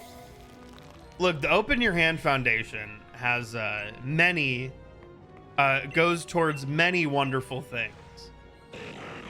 Sometimes the Open Your Hand Foundation is used so that Larry can get himself some Baja Blast. Sometimes the funds from the Open Your Hand Foundation go towards Larry affording a new board game. Sometimes your patronage to the Open Your Hand Foundation goes towards me, hiring an artist to get new emotes. I mean, quite honestly, like, because I do I do like focusing on like the way in which like your donations go directly back into the stream, right? I gotta buy games. Look, Suicide Squad killed the Justice League. For me to take one for the team and play that game 3 days early was not cheap. So, your support literally does let me buy video games for the stream, buy tech. I mean, via the stream, like I'm pretty sure everything I use on stream was purchased like via your guys' like subs and bits and et cetera, lighting, microphones, the computer in which I'm streaming on, all sorts.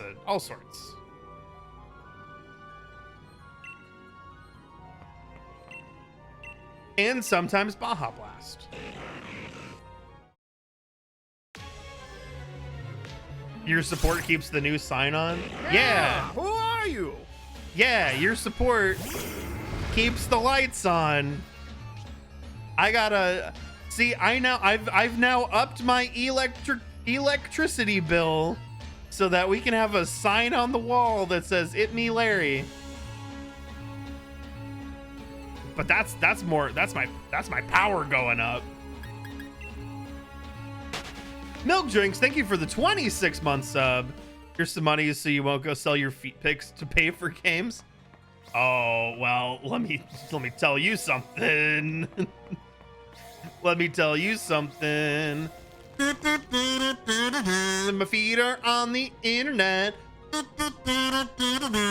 If you know where to look for them. My Tootsie Toes on the internet. Not for free, gotta pay for me. No, that's not. Just so we're clear, that song was a lie. Just so we're clear, I do not sell my feet on the internet. Not yet. Not yet.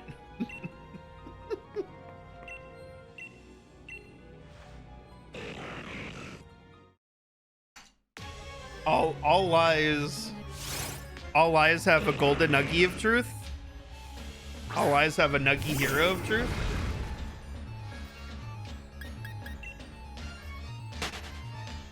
Can't do sub goal for me to sell feet. That's against Twitch TOS. I'll get banned faster than I got banned on TikTok.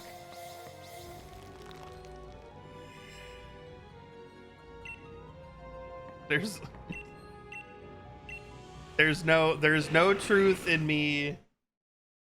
There's no truth in me selling my feet online. That's we don't need a command for feet. Some goal TikTok follower goal. I'm banned on TikTok, but there's no But see, one day I may be unbanned from TikTok, so we can't say TikTok follower goal. That's playing with fire.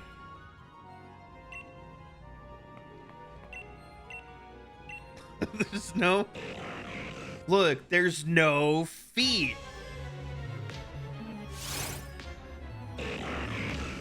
There's no... Look, if you go to www.feetforwheat.com, you won't find anything because there's no feet.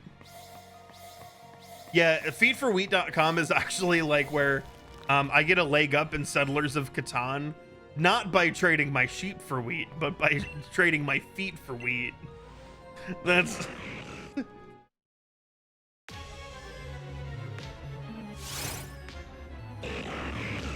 There's no... I don't like the yet.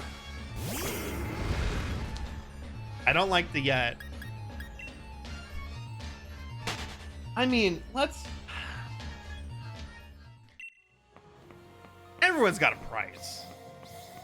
Everyone's got a price. I'm sure if somebody... You quoted me. I don't recall this. I don't recall this conversation. This conversation never happened. This conversation never happened. I'm not the puppet. You're the puppet. If I'm gonna... Don't go taking this out of context. Everyone's got a price, though. I'm sure that if rich Uncle Feet Monies came to me, no, we gotta take two on that. It can't be my uncle. If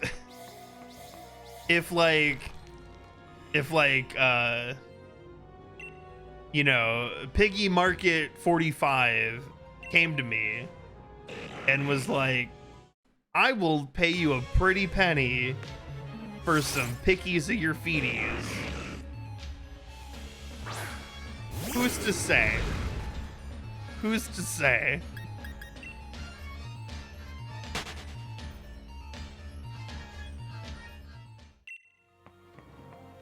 But, you know. Hey, but I'm a wholesome boy. I would never.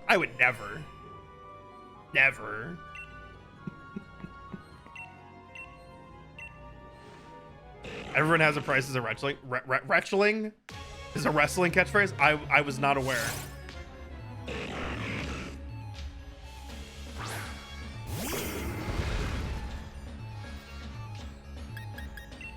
Kid needs diapers. You'll sell anyone's feet pics for.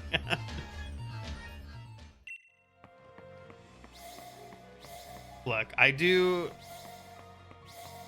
the Joneses have an OnlyFans page. Anything can happen.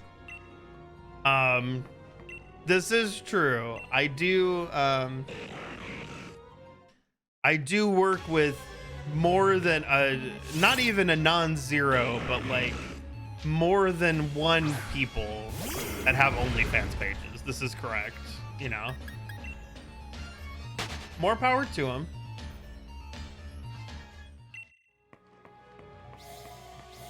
I should also clarify that that isn't work directly with, work tangentially with, I guess is more to be fair.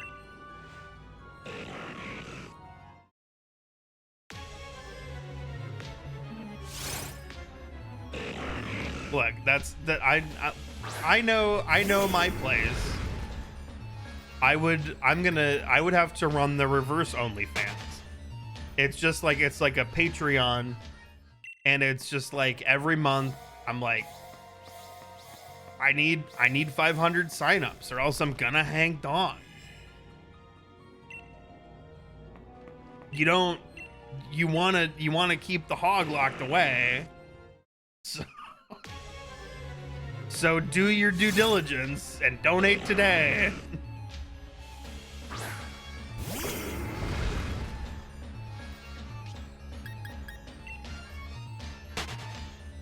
Oh, we starting we starting a thing here? Durf and One Tough Chick, you starting a business where you sell Durf's feet for You sell Durf's feet and then split the profits?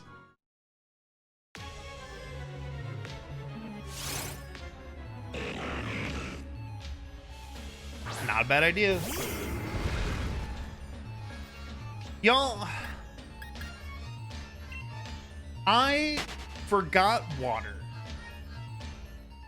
I came to this stream and I did not bring a drink.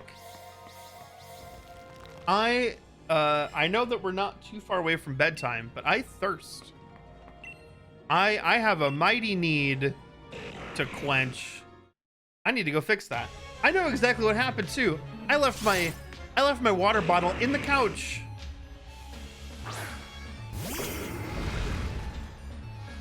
Do you need a president of drinks? No, I don't think you need a president of drinks. Although we should probably set up a hydrate command, like a hydrate or dihydrate command. I will. I'm gonna take a short break to go grab water. Let me let you in on a little story. My water bottle was not in the couch downstairs. I walked out of my office and I walked down the hallway. There's a little ledge right outside of my bedroom door. And it was just sitting on the ledge. I just somehow grabbed the water bottle, went upstairs, put it down on the ledge, ran into my bedroom before the stream to change or whatever, and then forgot to grab it off the ledge. And I've been sitting here for 2.5 hours not drinking water because I thought it was so far away. It was like 10 steps away. It was right there. It was right there. Rayquaza was twerking for cash? I don't believe that. Well, I guess he didn't twerk well enough because nobody donated. Ray told me to tell you to make channel point redemption and have some more fun options. Fair. Larry's now hydrated and has more feet pics posted. That's not what I was doing.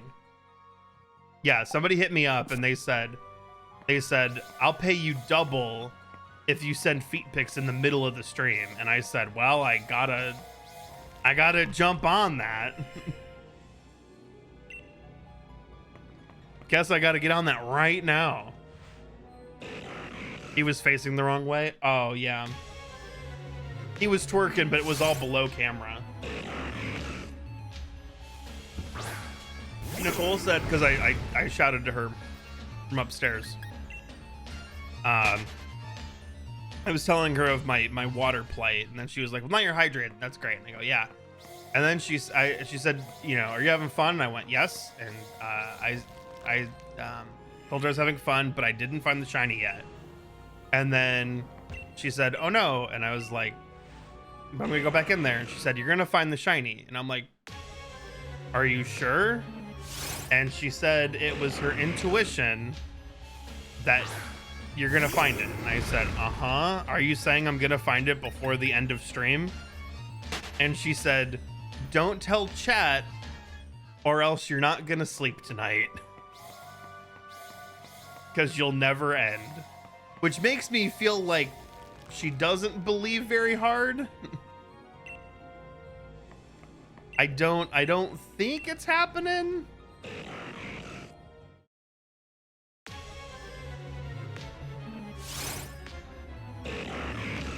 No, we can still end stream at 1. Y'all, the last like 3 streams we streamed until 2 a.m. In fact, the last 4 streams we streamed until 2 a.m. Because the first Suicide Squad stream we went 11 to 2. And then I meant to go 10 to 1 3 times in a row. And we kept getting into like one more thing and stayed up until 2. I can't live under these conditions. I need my sleep.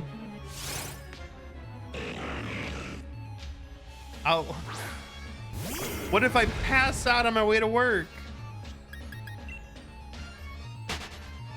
Because I'm so sleepy. So sleepy from streamies.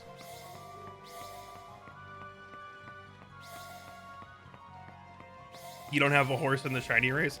Well, you don't have a horse in the shiny race because we're not going after Mudsdale. It's so dumb. I'm so dumb. I'm sorry. So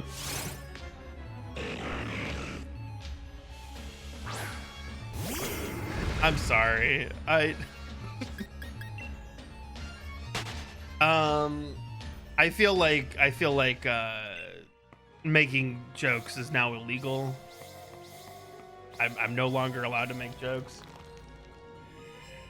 Well, Larry, if making jokes is now illegal, you don't have to change your content at all. Ho, ho, ho, ho, ho, ho. Oh, ho, ho. Ooh, ooh. No jokes only. No feet. No feet.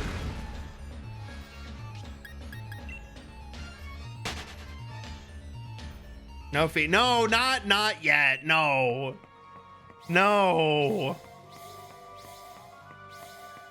We're not selling feet. I did just Waldorf myself. This is true. Or Statler myself. One of those two old bastards. Not yet. No. No. Okay. Well, see, I can't even say name your price because I'm pretty sure that soliciting feet in the middle of the stream, like if I were to say, hey, I can't like show feet for X amount of subs or whatever, like that's super against TOS, right? But I'm pretty sure I can't also be like, so like if we went to like a third party and you sent the third party money and I sent feet, but we like discussed the transaction here but did it off site, like Twitch would still catch me for that. I'm pretty sure they'd be like, no, the feet sale started on Twitch. Bezos wants his cut. And now you banned.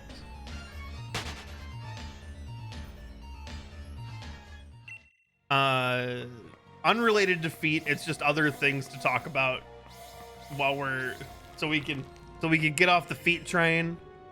I mentioned it a couple times. Sorry,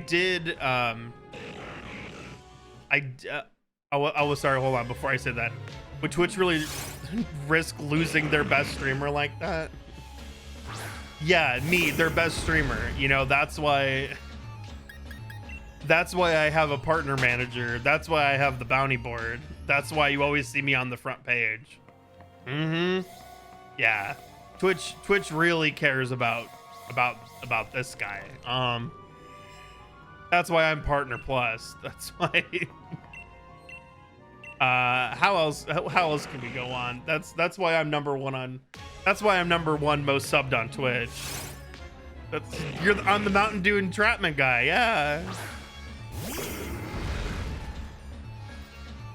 Yeah, I thought Twitch cared once because they sent me a blanket. Then I realized they were just feeling especially generous that year. That was actually such a bummer. Because like the first year that I hit partner, they sent like a holiday gift to all the Twitch partners, and it was like super nice. It was like a Twitch, like it was like a blanket. It was like a pack of socks. There was a version of Connect 4, but like all Twitch themed.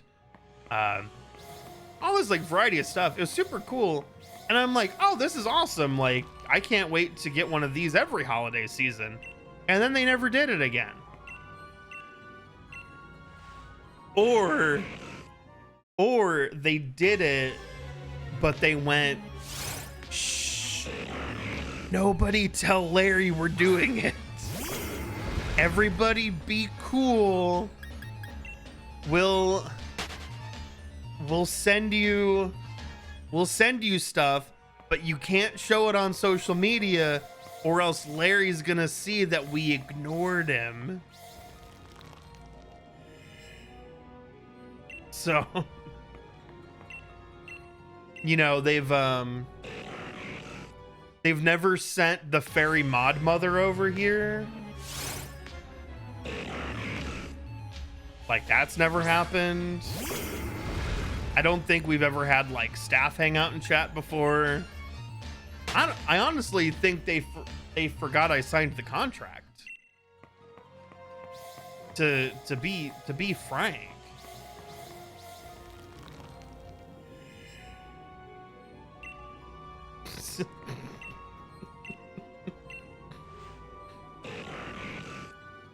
Oh, I can't be included because I'm above the rest. Yeah, yeah, I'm not just everybody's number one. I'm their number 0.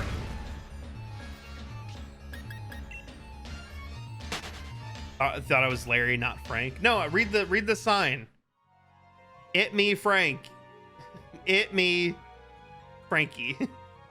It me, Frankie. I can't change my handle now anymore. Not that I was going to, but like I'm locked in.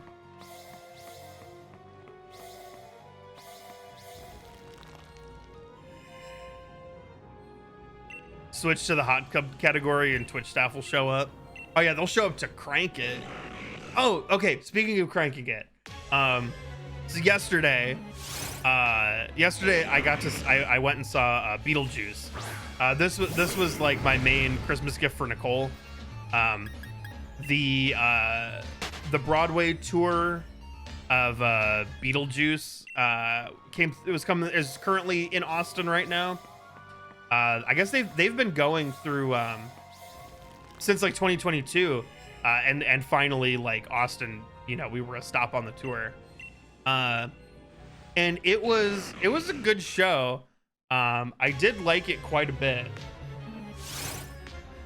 but I've gotta say, I'm like super disappointed that Lauren Boebert didn't get thrown out of my screen, like my showing, for cranking her boyfriend in the middle of it and singing along and vaping. I'm incredibly disappointed. I thought that was a part of Act 2, but apparently it was only the one showing and then they cut it. Not fair. I call shenanigans. I paid to watch Lauren Boebert in the audience crank her boyfriend.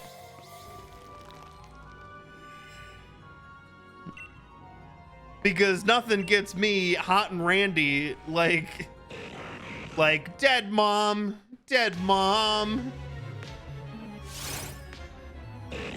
dear dead mom.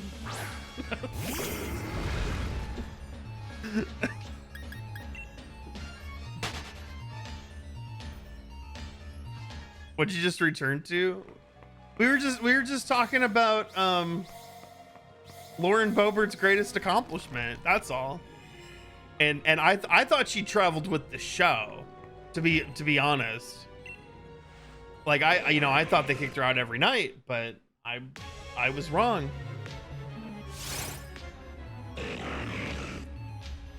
Dead mom. Oh, dead mom. There's a congresswoman cranking her boyfriend out in the theater. Dead mom. Dead mom. She paid $90 to come here and grab on his sandworm. That seems awfully peculiar. Now she's vaping No mistaking the vaping. I don't know how the song goes. I only heard it for the first time yesterday. That's I can't do parodies of the songs yet. Shame on me. But just a crazy story. Crazy story. And and I gotta say, it was a good show, but nothing that crazy happened at mine.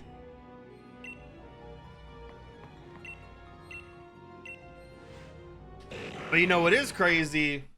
Shiny time. No. It'd have been so cool if that was it, though. Can you imagine the clip? Can you imagine the social media cred I would have gotten from that? I know it's, you know, like, honestly, it's always something weird. Like it's gonna be one of those moments where I'm like, no, I swear I'm not sexually attracted to Lola Bunny, I promise. Oh my god, the shiny.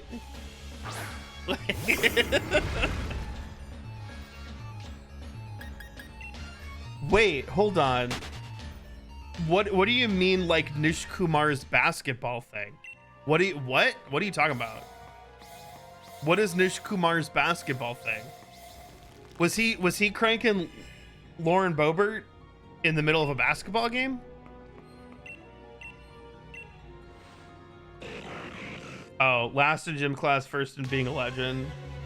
I pretend there weren't other clips. Oh, okay.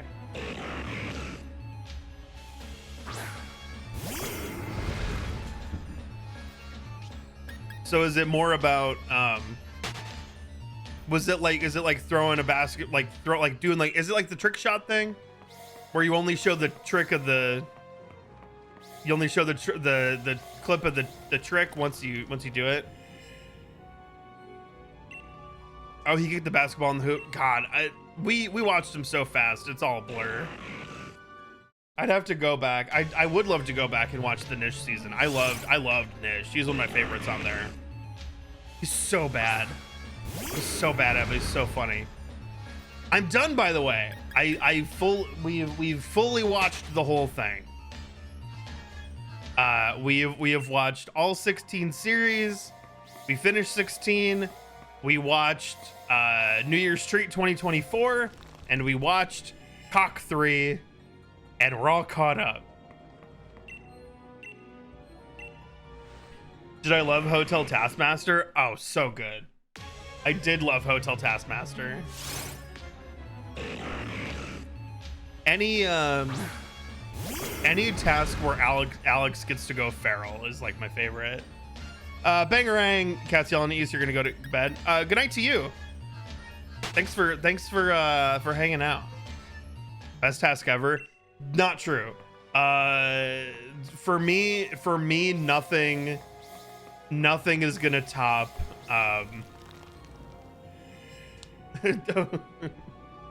Chris, you have lovely. Oh my god, what a insano.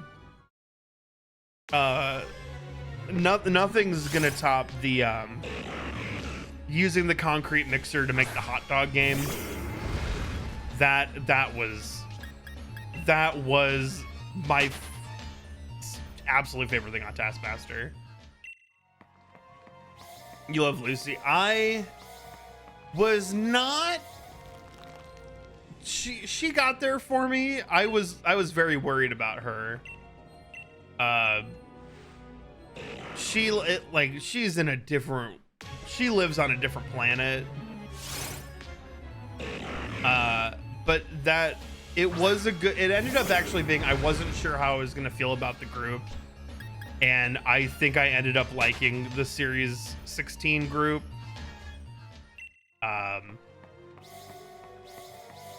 I loved the 15 group as well.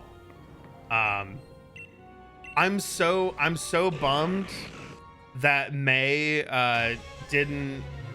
couldn't make it to Champions 3.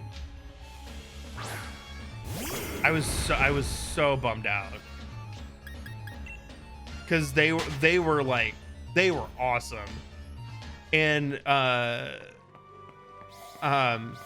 whatchamacallit, it was so weird because when we went into watching series 15, Nicole and I were both very careful about making sure that we didn't like look ahead and accidentally spoil stuff, you know, because sometimes it's like we want to know who these people are, but like when you look them up and then you go and then it says and they won Taskmaster, then you're like, oh damn it, well, I've ruined it. But something happened where Nicole we're talking about all of it. I'm caught up, Ocean. I'm done.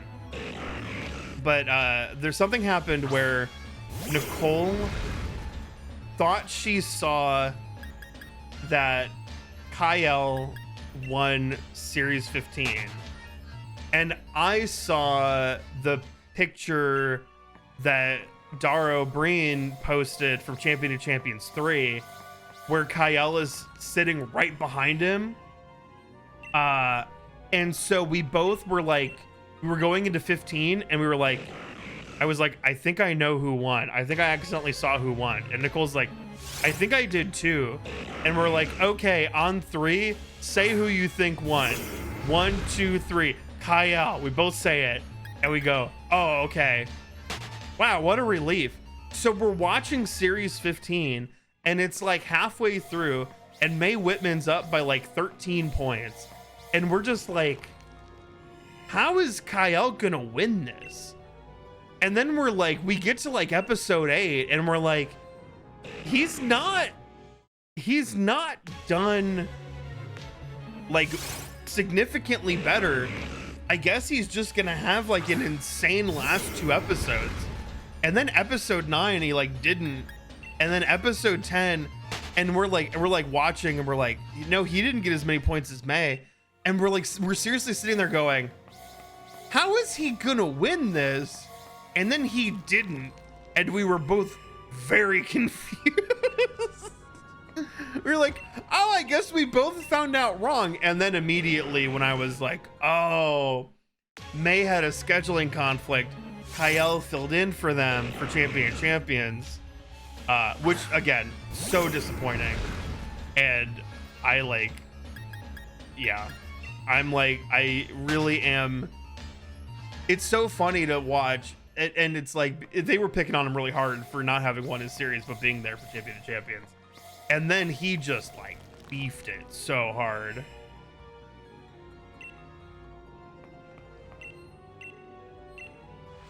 And then season 16, is complete chaos. You loved it. Yeah, I liked season 16. I think I liked the 15 cast more. And I was very worried about how I was gonna feel about 16 within the first couple episodes. But they ended up being a cast I very much enjoyed by the end of it.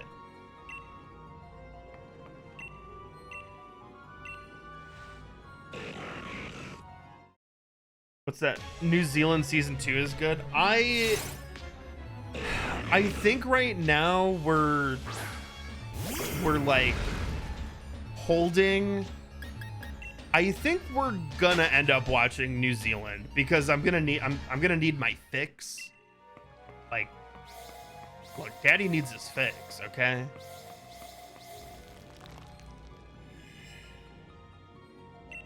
The Dynamite chicks are great.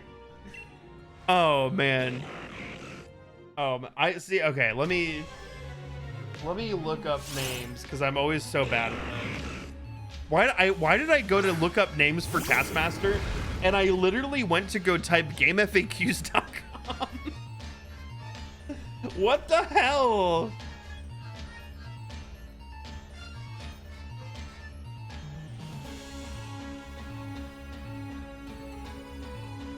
Give me their names. Okay, yeah, it's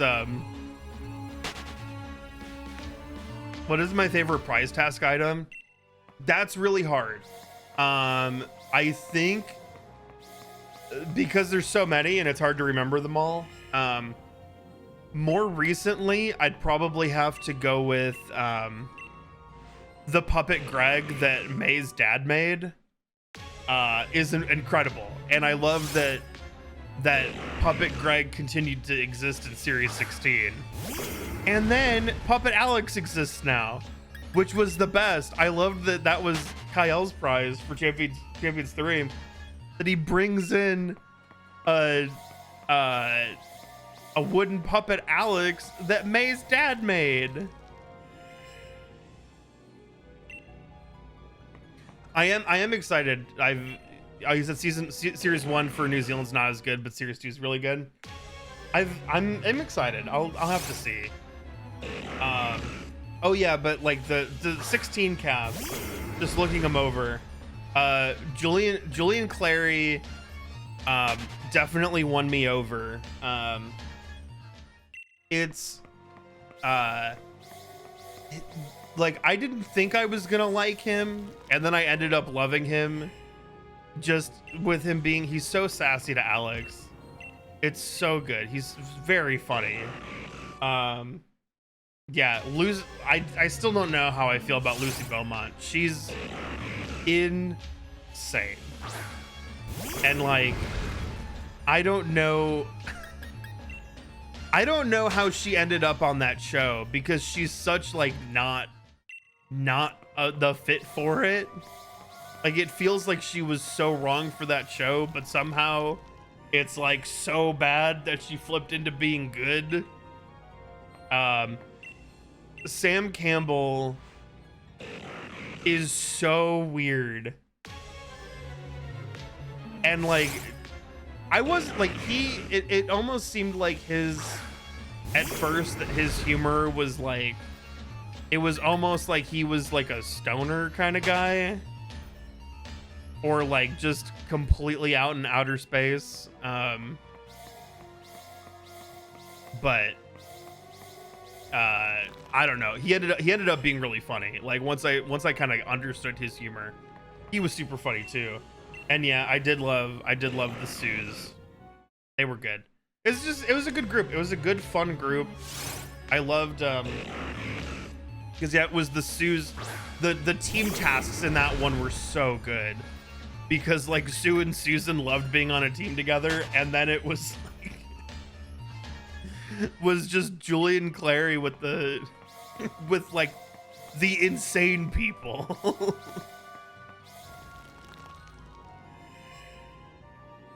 Lucy Beaumont's married to John Richardson from UK season 2. Oh, weird. Weird. But yeah,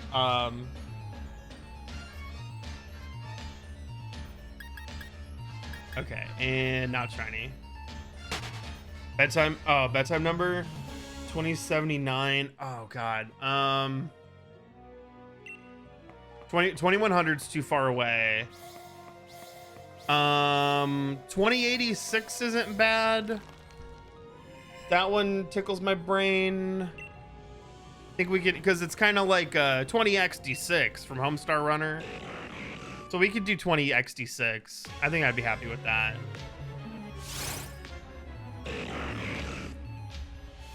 $20.89 Future Swifty. I'll do 3 more.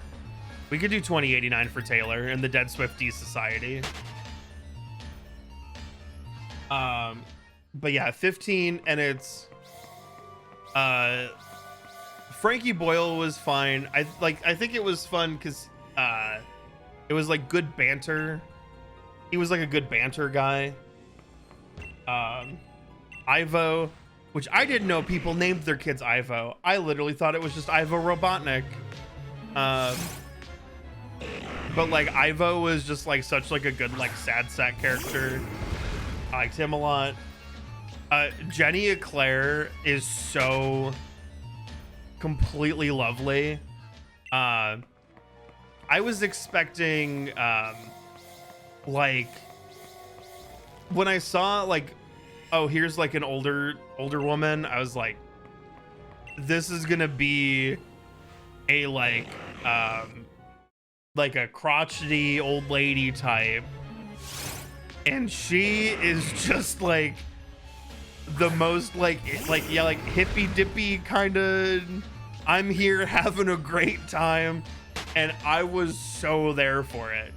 Because sometimes it's like it can be difficult when you're like one of the like, you know, the, I was gonna say, and I kept wanting to be like, when you're like the worst on the show, but then she wasn't the worst on the show. She got like 3rd place.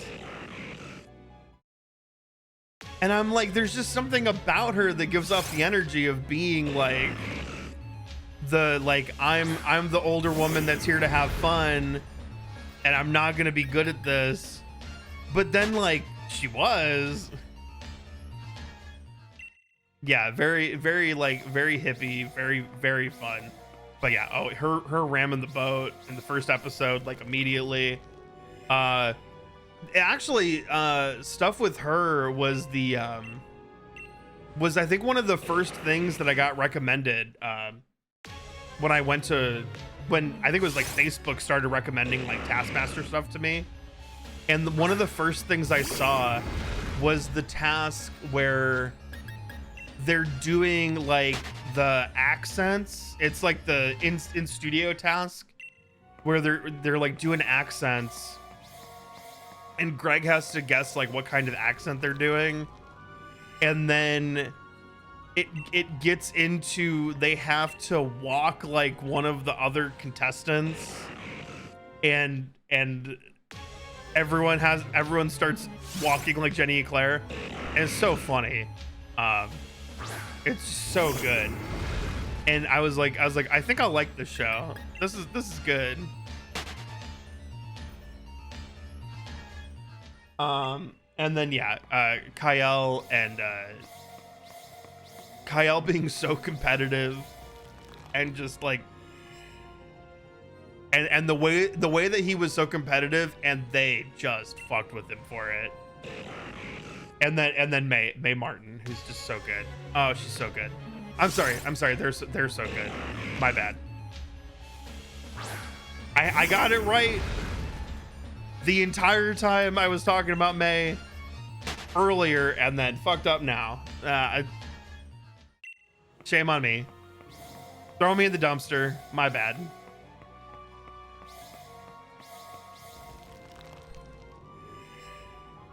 So competitive and can't use those. Oh, that's right. Oh man. Oh, I forgot. Oh, that's so good. Yeah.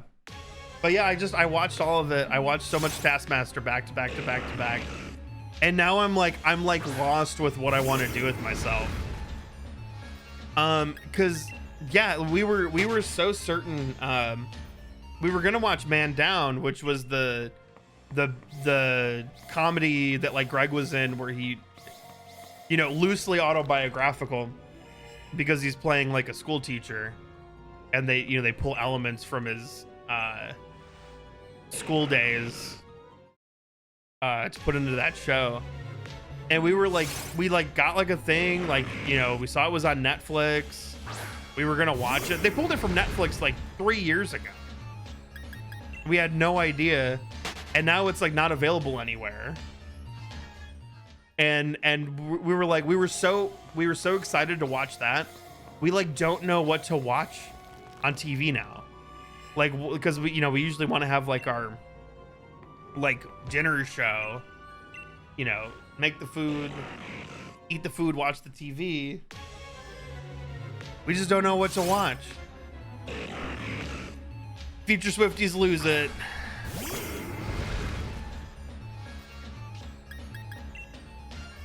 Don't think you've seen a full episode, but you spent hours and hours watching clips and compilations on YouTube. I would recommend. We're going to 2100. We're going 11 more. We're having fun. No, it's quarter after. No, we're not. No, we're not. Nope. That's how I stay up until 2. Save. Save. Close. No. I won't. I won't do it. Yeah.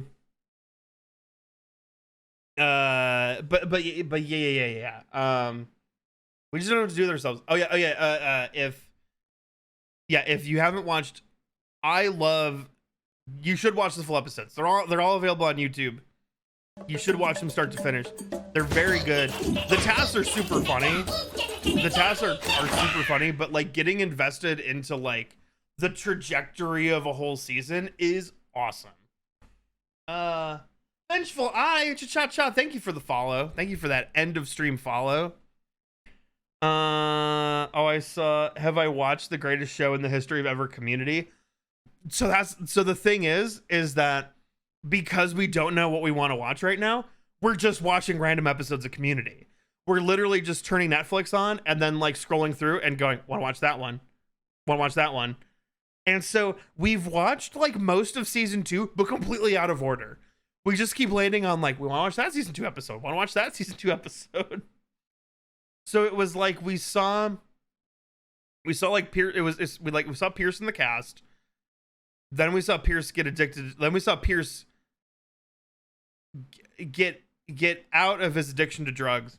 Then we saw him get addicted to and by drugs I mean painkillers. Then we saw him get addicted to painkillers. Then we saw him break his legs. Like we watched it like all out of order. Brooklyn Nine-Nine. Haven't watched Brooklyn Nine-Nine, so that may be one to consider. Have you seen Avatar: The Last Airbender? Yet this year. I haven't seen it since between high school and college. I've only watched through it just that one time.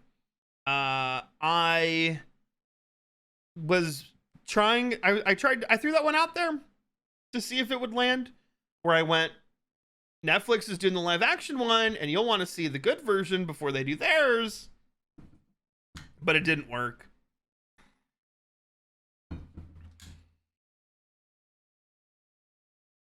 Can I close the prediction? Can I?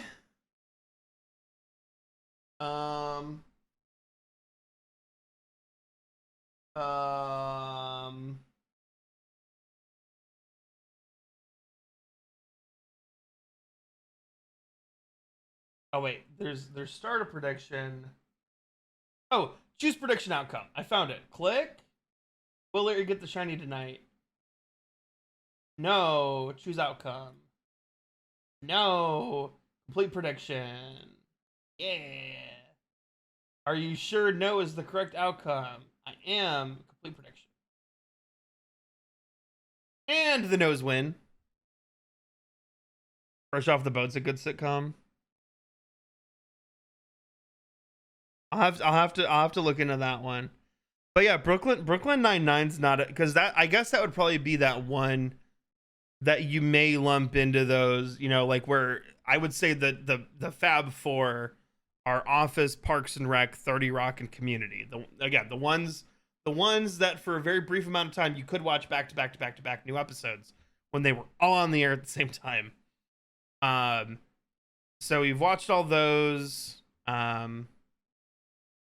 We watched Superstore and we watched The Good Place, which would be like tangential. Parks and Rec is super good.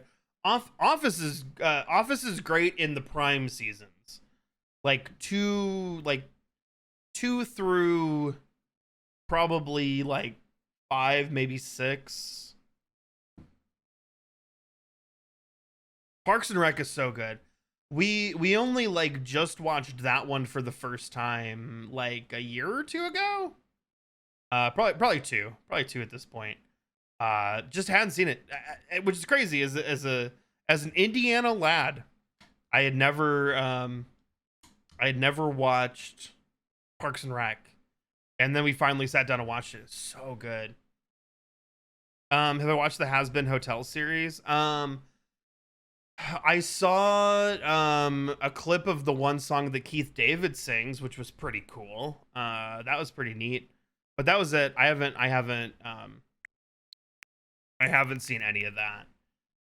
I never like watched the original pilot. I haven't watched any like Hell of a Boss. I know that, yeah, I know it. I'm just like, I don't know if I'd like it. I'm like, I mean, the one, I'm like, the one song was good, but yeah, I'm not sure if it's like exactly a show for me. I've thought about like sitting down and watching an episode. It definitely doesn't seem like something I'd watch with Nicole. And quite honestly, because of just me streaming, and like, I'm very bad about watching TV shows when me and Nicole are doing like our own thing. I'm very bad about watching TV. I tend to watch TV with her. If we're doing stuff separate, I tend to play video games, or work on stream stuff. First season of Parks and Rec's a little weak, but the rest is a masterpiece. Yes, I agree. First season of we were talking about this at the very beginning of the stream, pretty much. Is TV shows are not given the time to fix themselves, which sitcoms need so bad these days. But yeah, like, and they're just not given the time. So now what could be good sitcoms end up getting canceled after season 2 as they're improving, because everybody drops off after season 1. But yeah, Parks and Rec first season's not very good, but second season's awesome, and it stays very constant. Parks and Rec is one that's like good the whole way through. Office gets really bad at the end. 30 Rock is like 30 Rock is the rare one where I think that show is extraordinarily good right from the start, and I think it's pretty constant the whole way through. I think it's good at the start. I think it's good at the end. It's like, it's very, very consistent. And then Community is such a weird one where I'm like, I love, like, Community might be my personal favorite of all of them, but it's also like season 1 is really good, but it's also it's like a different show. Seasons 2 and 3 are like amazing.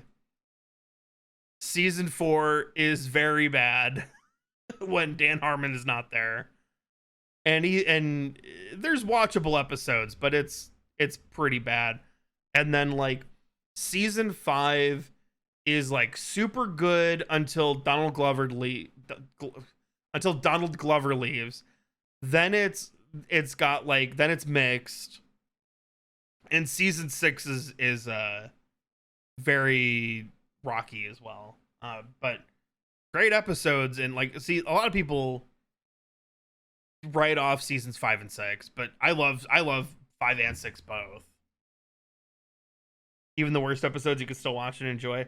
I can enjoy pretty much any episode except for, and like, and season 4 even has its moments. The Freaky Friday episode's decent.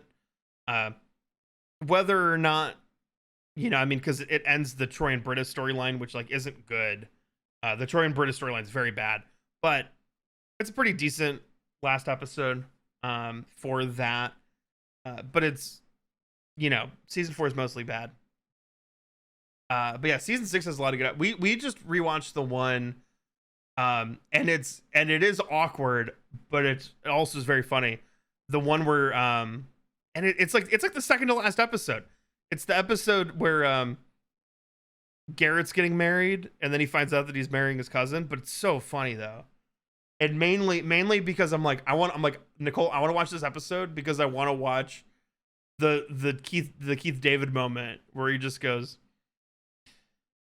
"My name is Elroy Potemkin, and from 2009 to 2013, I was addicted to encouraging white people." This is a man who knows how to marry his cousin. So good. And yeah, I love Frankie, and I love Elroy, and they're I also love Buzz Hickey. Jonathan Banks is so good on Community, and it sucks that he's only around for the one season.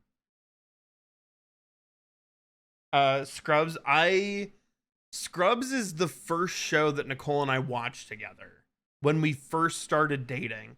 So I've not watched Scrubs in like 13 years. Yeah, Buzz Hickey's incredible. Wait, knock knock. Hello, it's wife. Hi, wife. Yeah, we were talking about, I was asking chat for, well, I mean, but not like start to finish. We started watching, we've watched random episodes when we first started dating.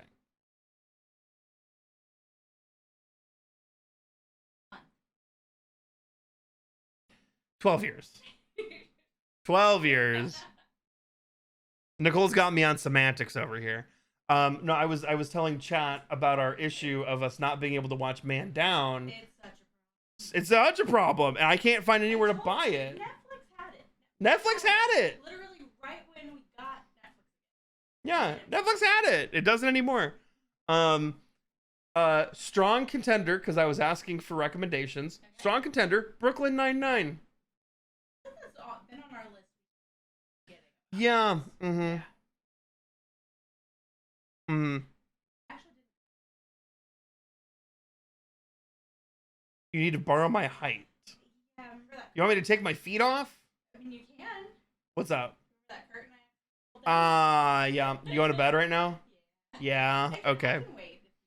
Okay. Well, I am wrapping up, so I'll come and do that. I will say goodnight to chat, and then I'll get off. Hi, chat. Nicole said goodnight if you couldn't hear. Regional holiday special is the best Christmas episode ever. I like it better than Abed's Uncontrollable Christmas. Not the best holiday. I don't know. It's up there. What's up? I forgot to say something. What? Related to your Yeah. Oh no, what'd your mom do? They were playing Turtle. Uh-huh. And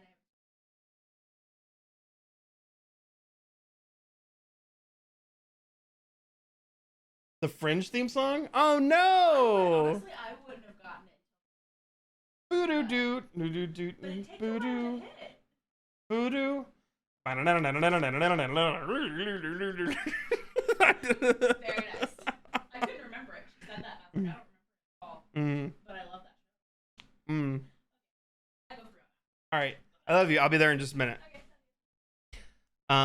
No, we talked about this in December. I am such a sucker for like holiday Christmas TV episodes.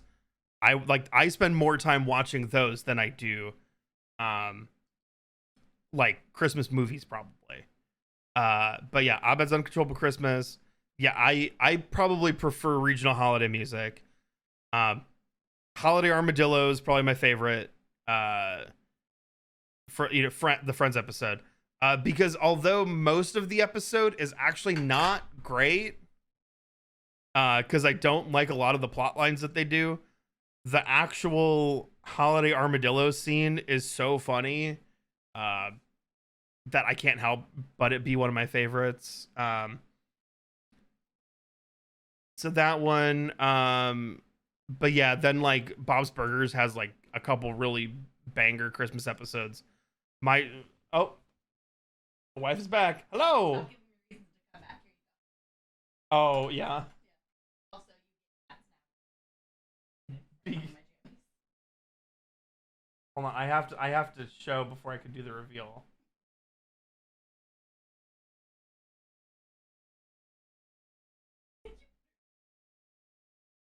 Sorry.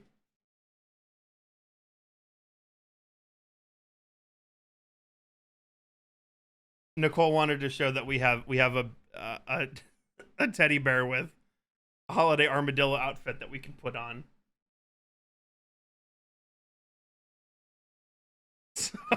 What are you doing here, Santa? Oh yeah, I'm gonna toss back. Toss. Oh, Ted Lasso's not another. That's a decent one to think of too. We should watch season 2 of The After Party. Yes. Yes. Love it. But yeah, that's see chat, now you're helping. Now you're helping. thinking good. Ted Lasso's a good one. Brooklyn Nine-Nine and Ted Lasso are probably the two main ones I can think of where I'm like, those are the winners right now in my brain.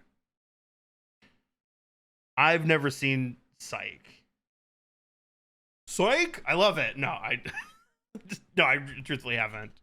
Okay, I need to stop talking about TV. I need to go bed. Who's awake?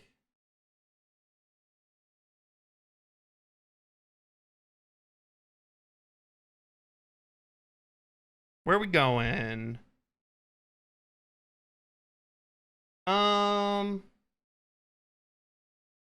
We can go to Kai. Kai's playing Sly Cooper. Always down for the PS2 platformies. I'm gonna send you guys to Kai.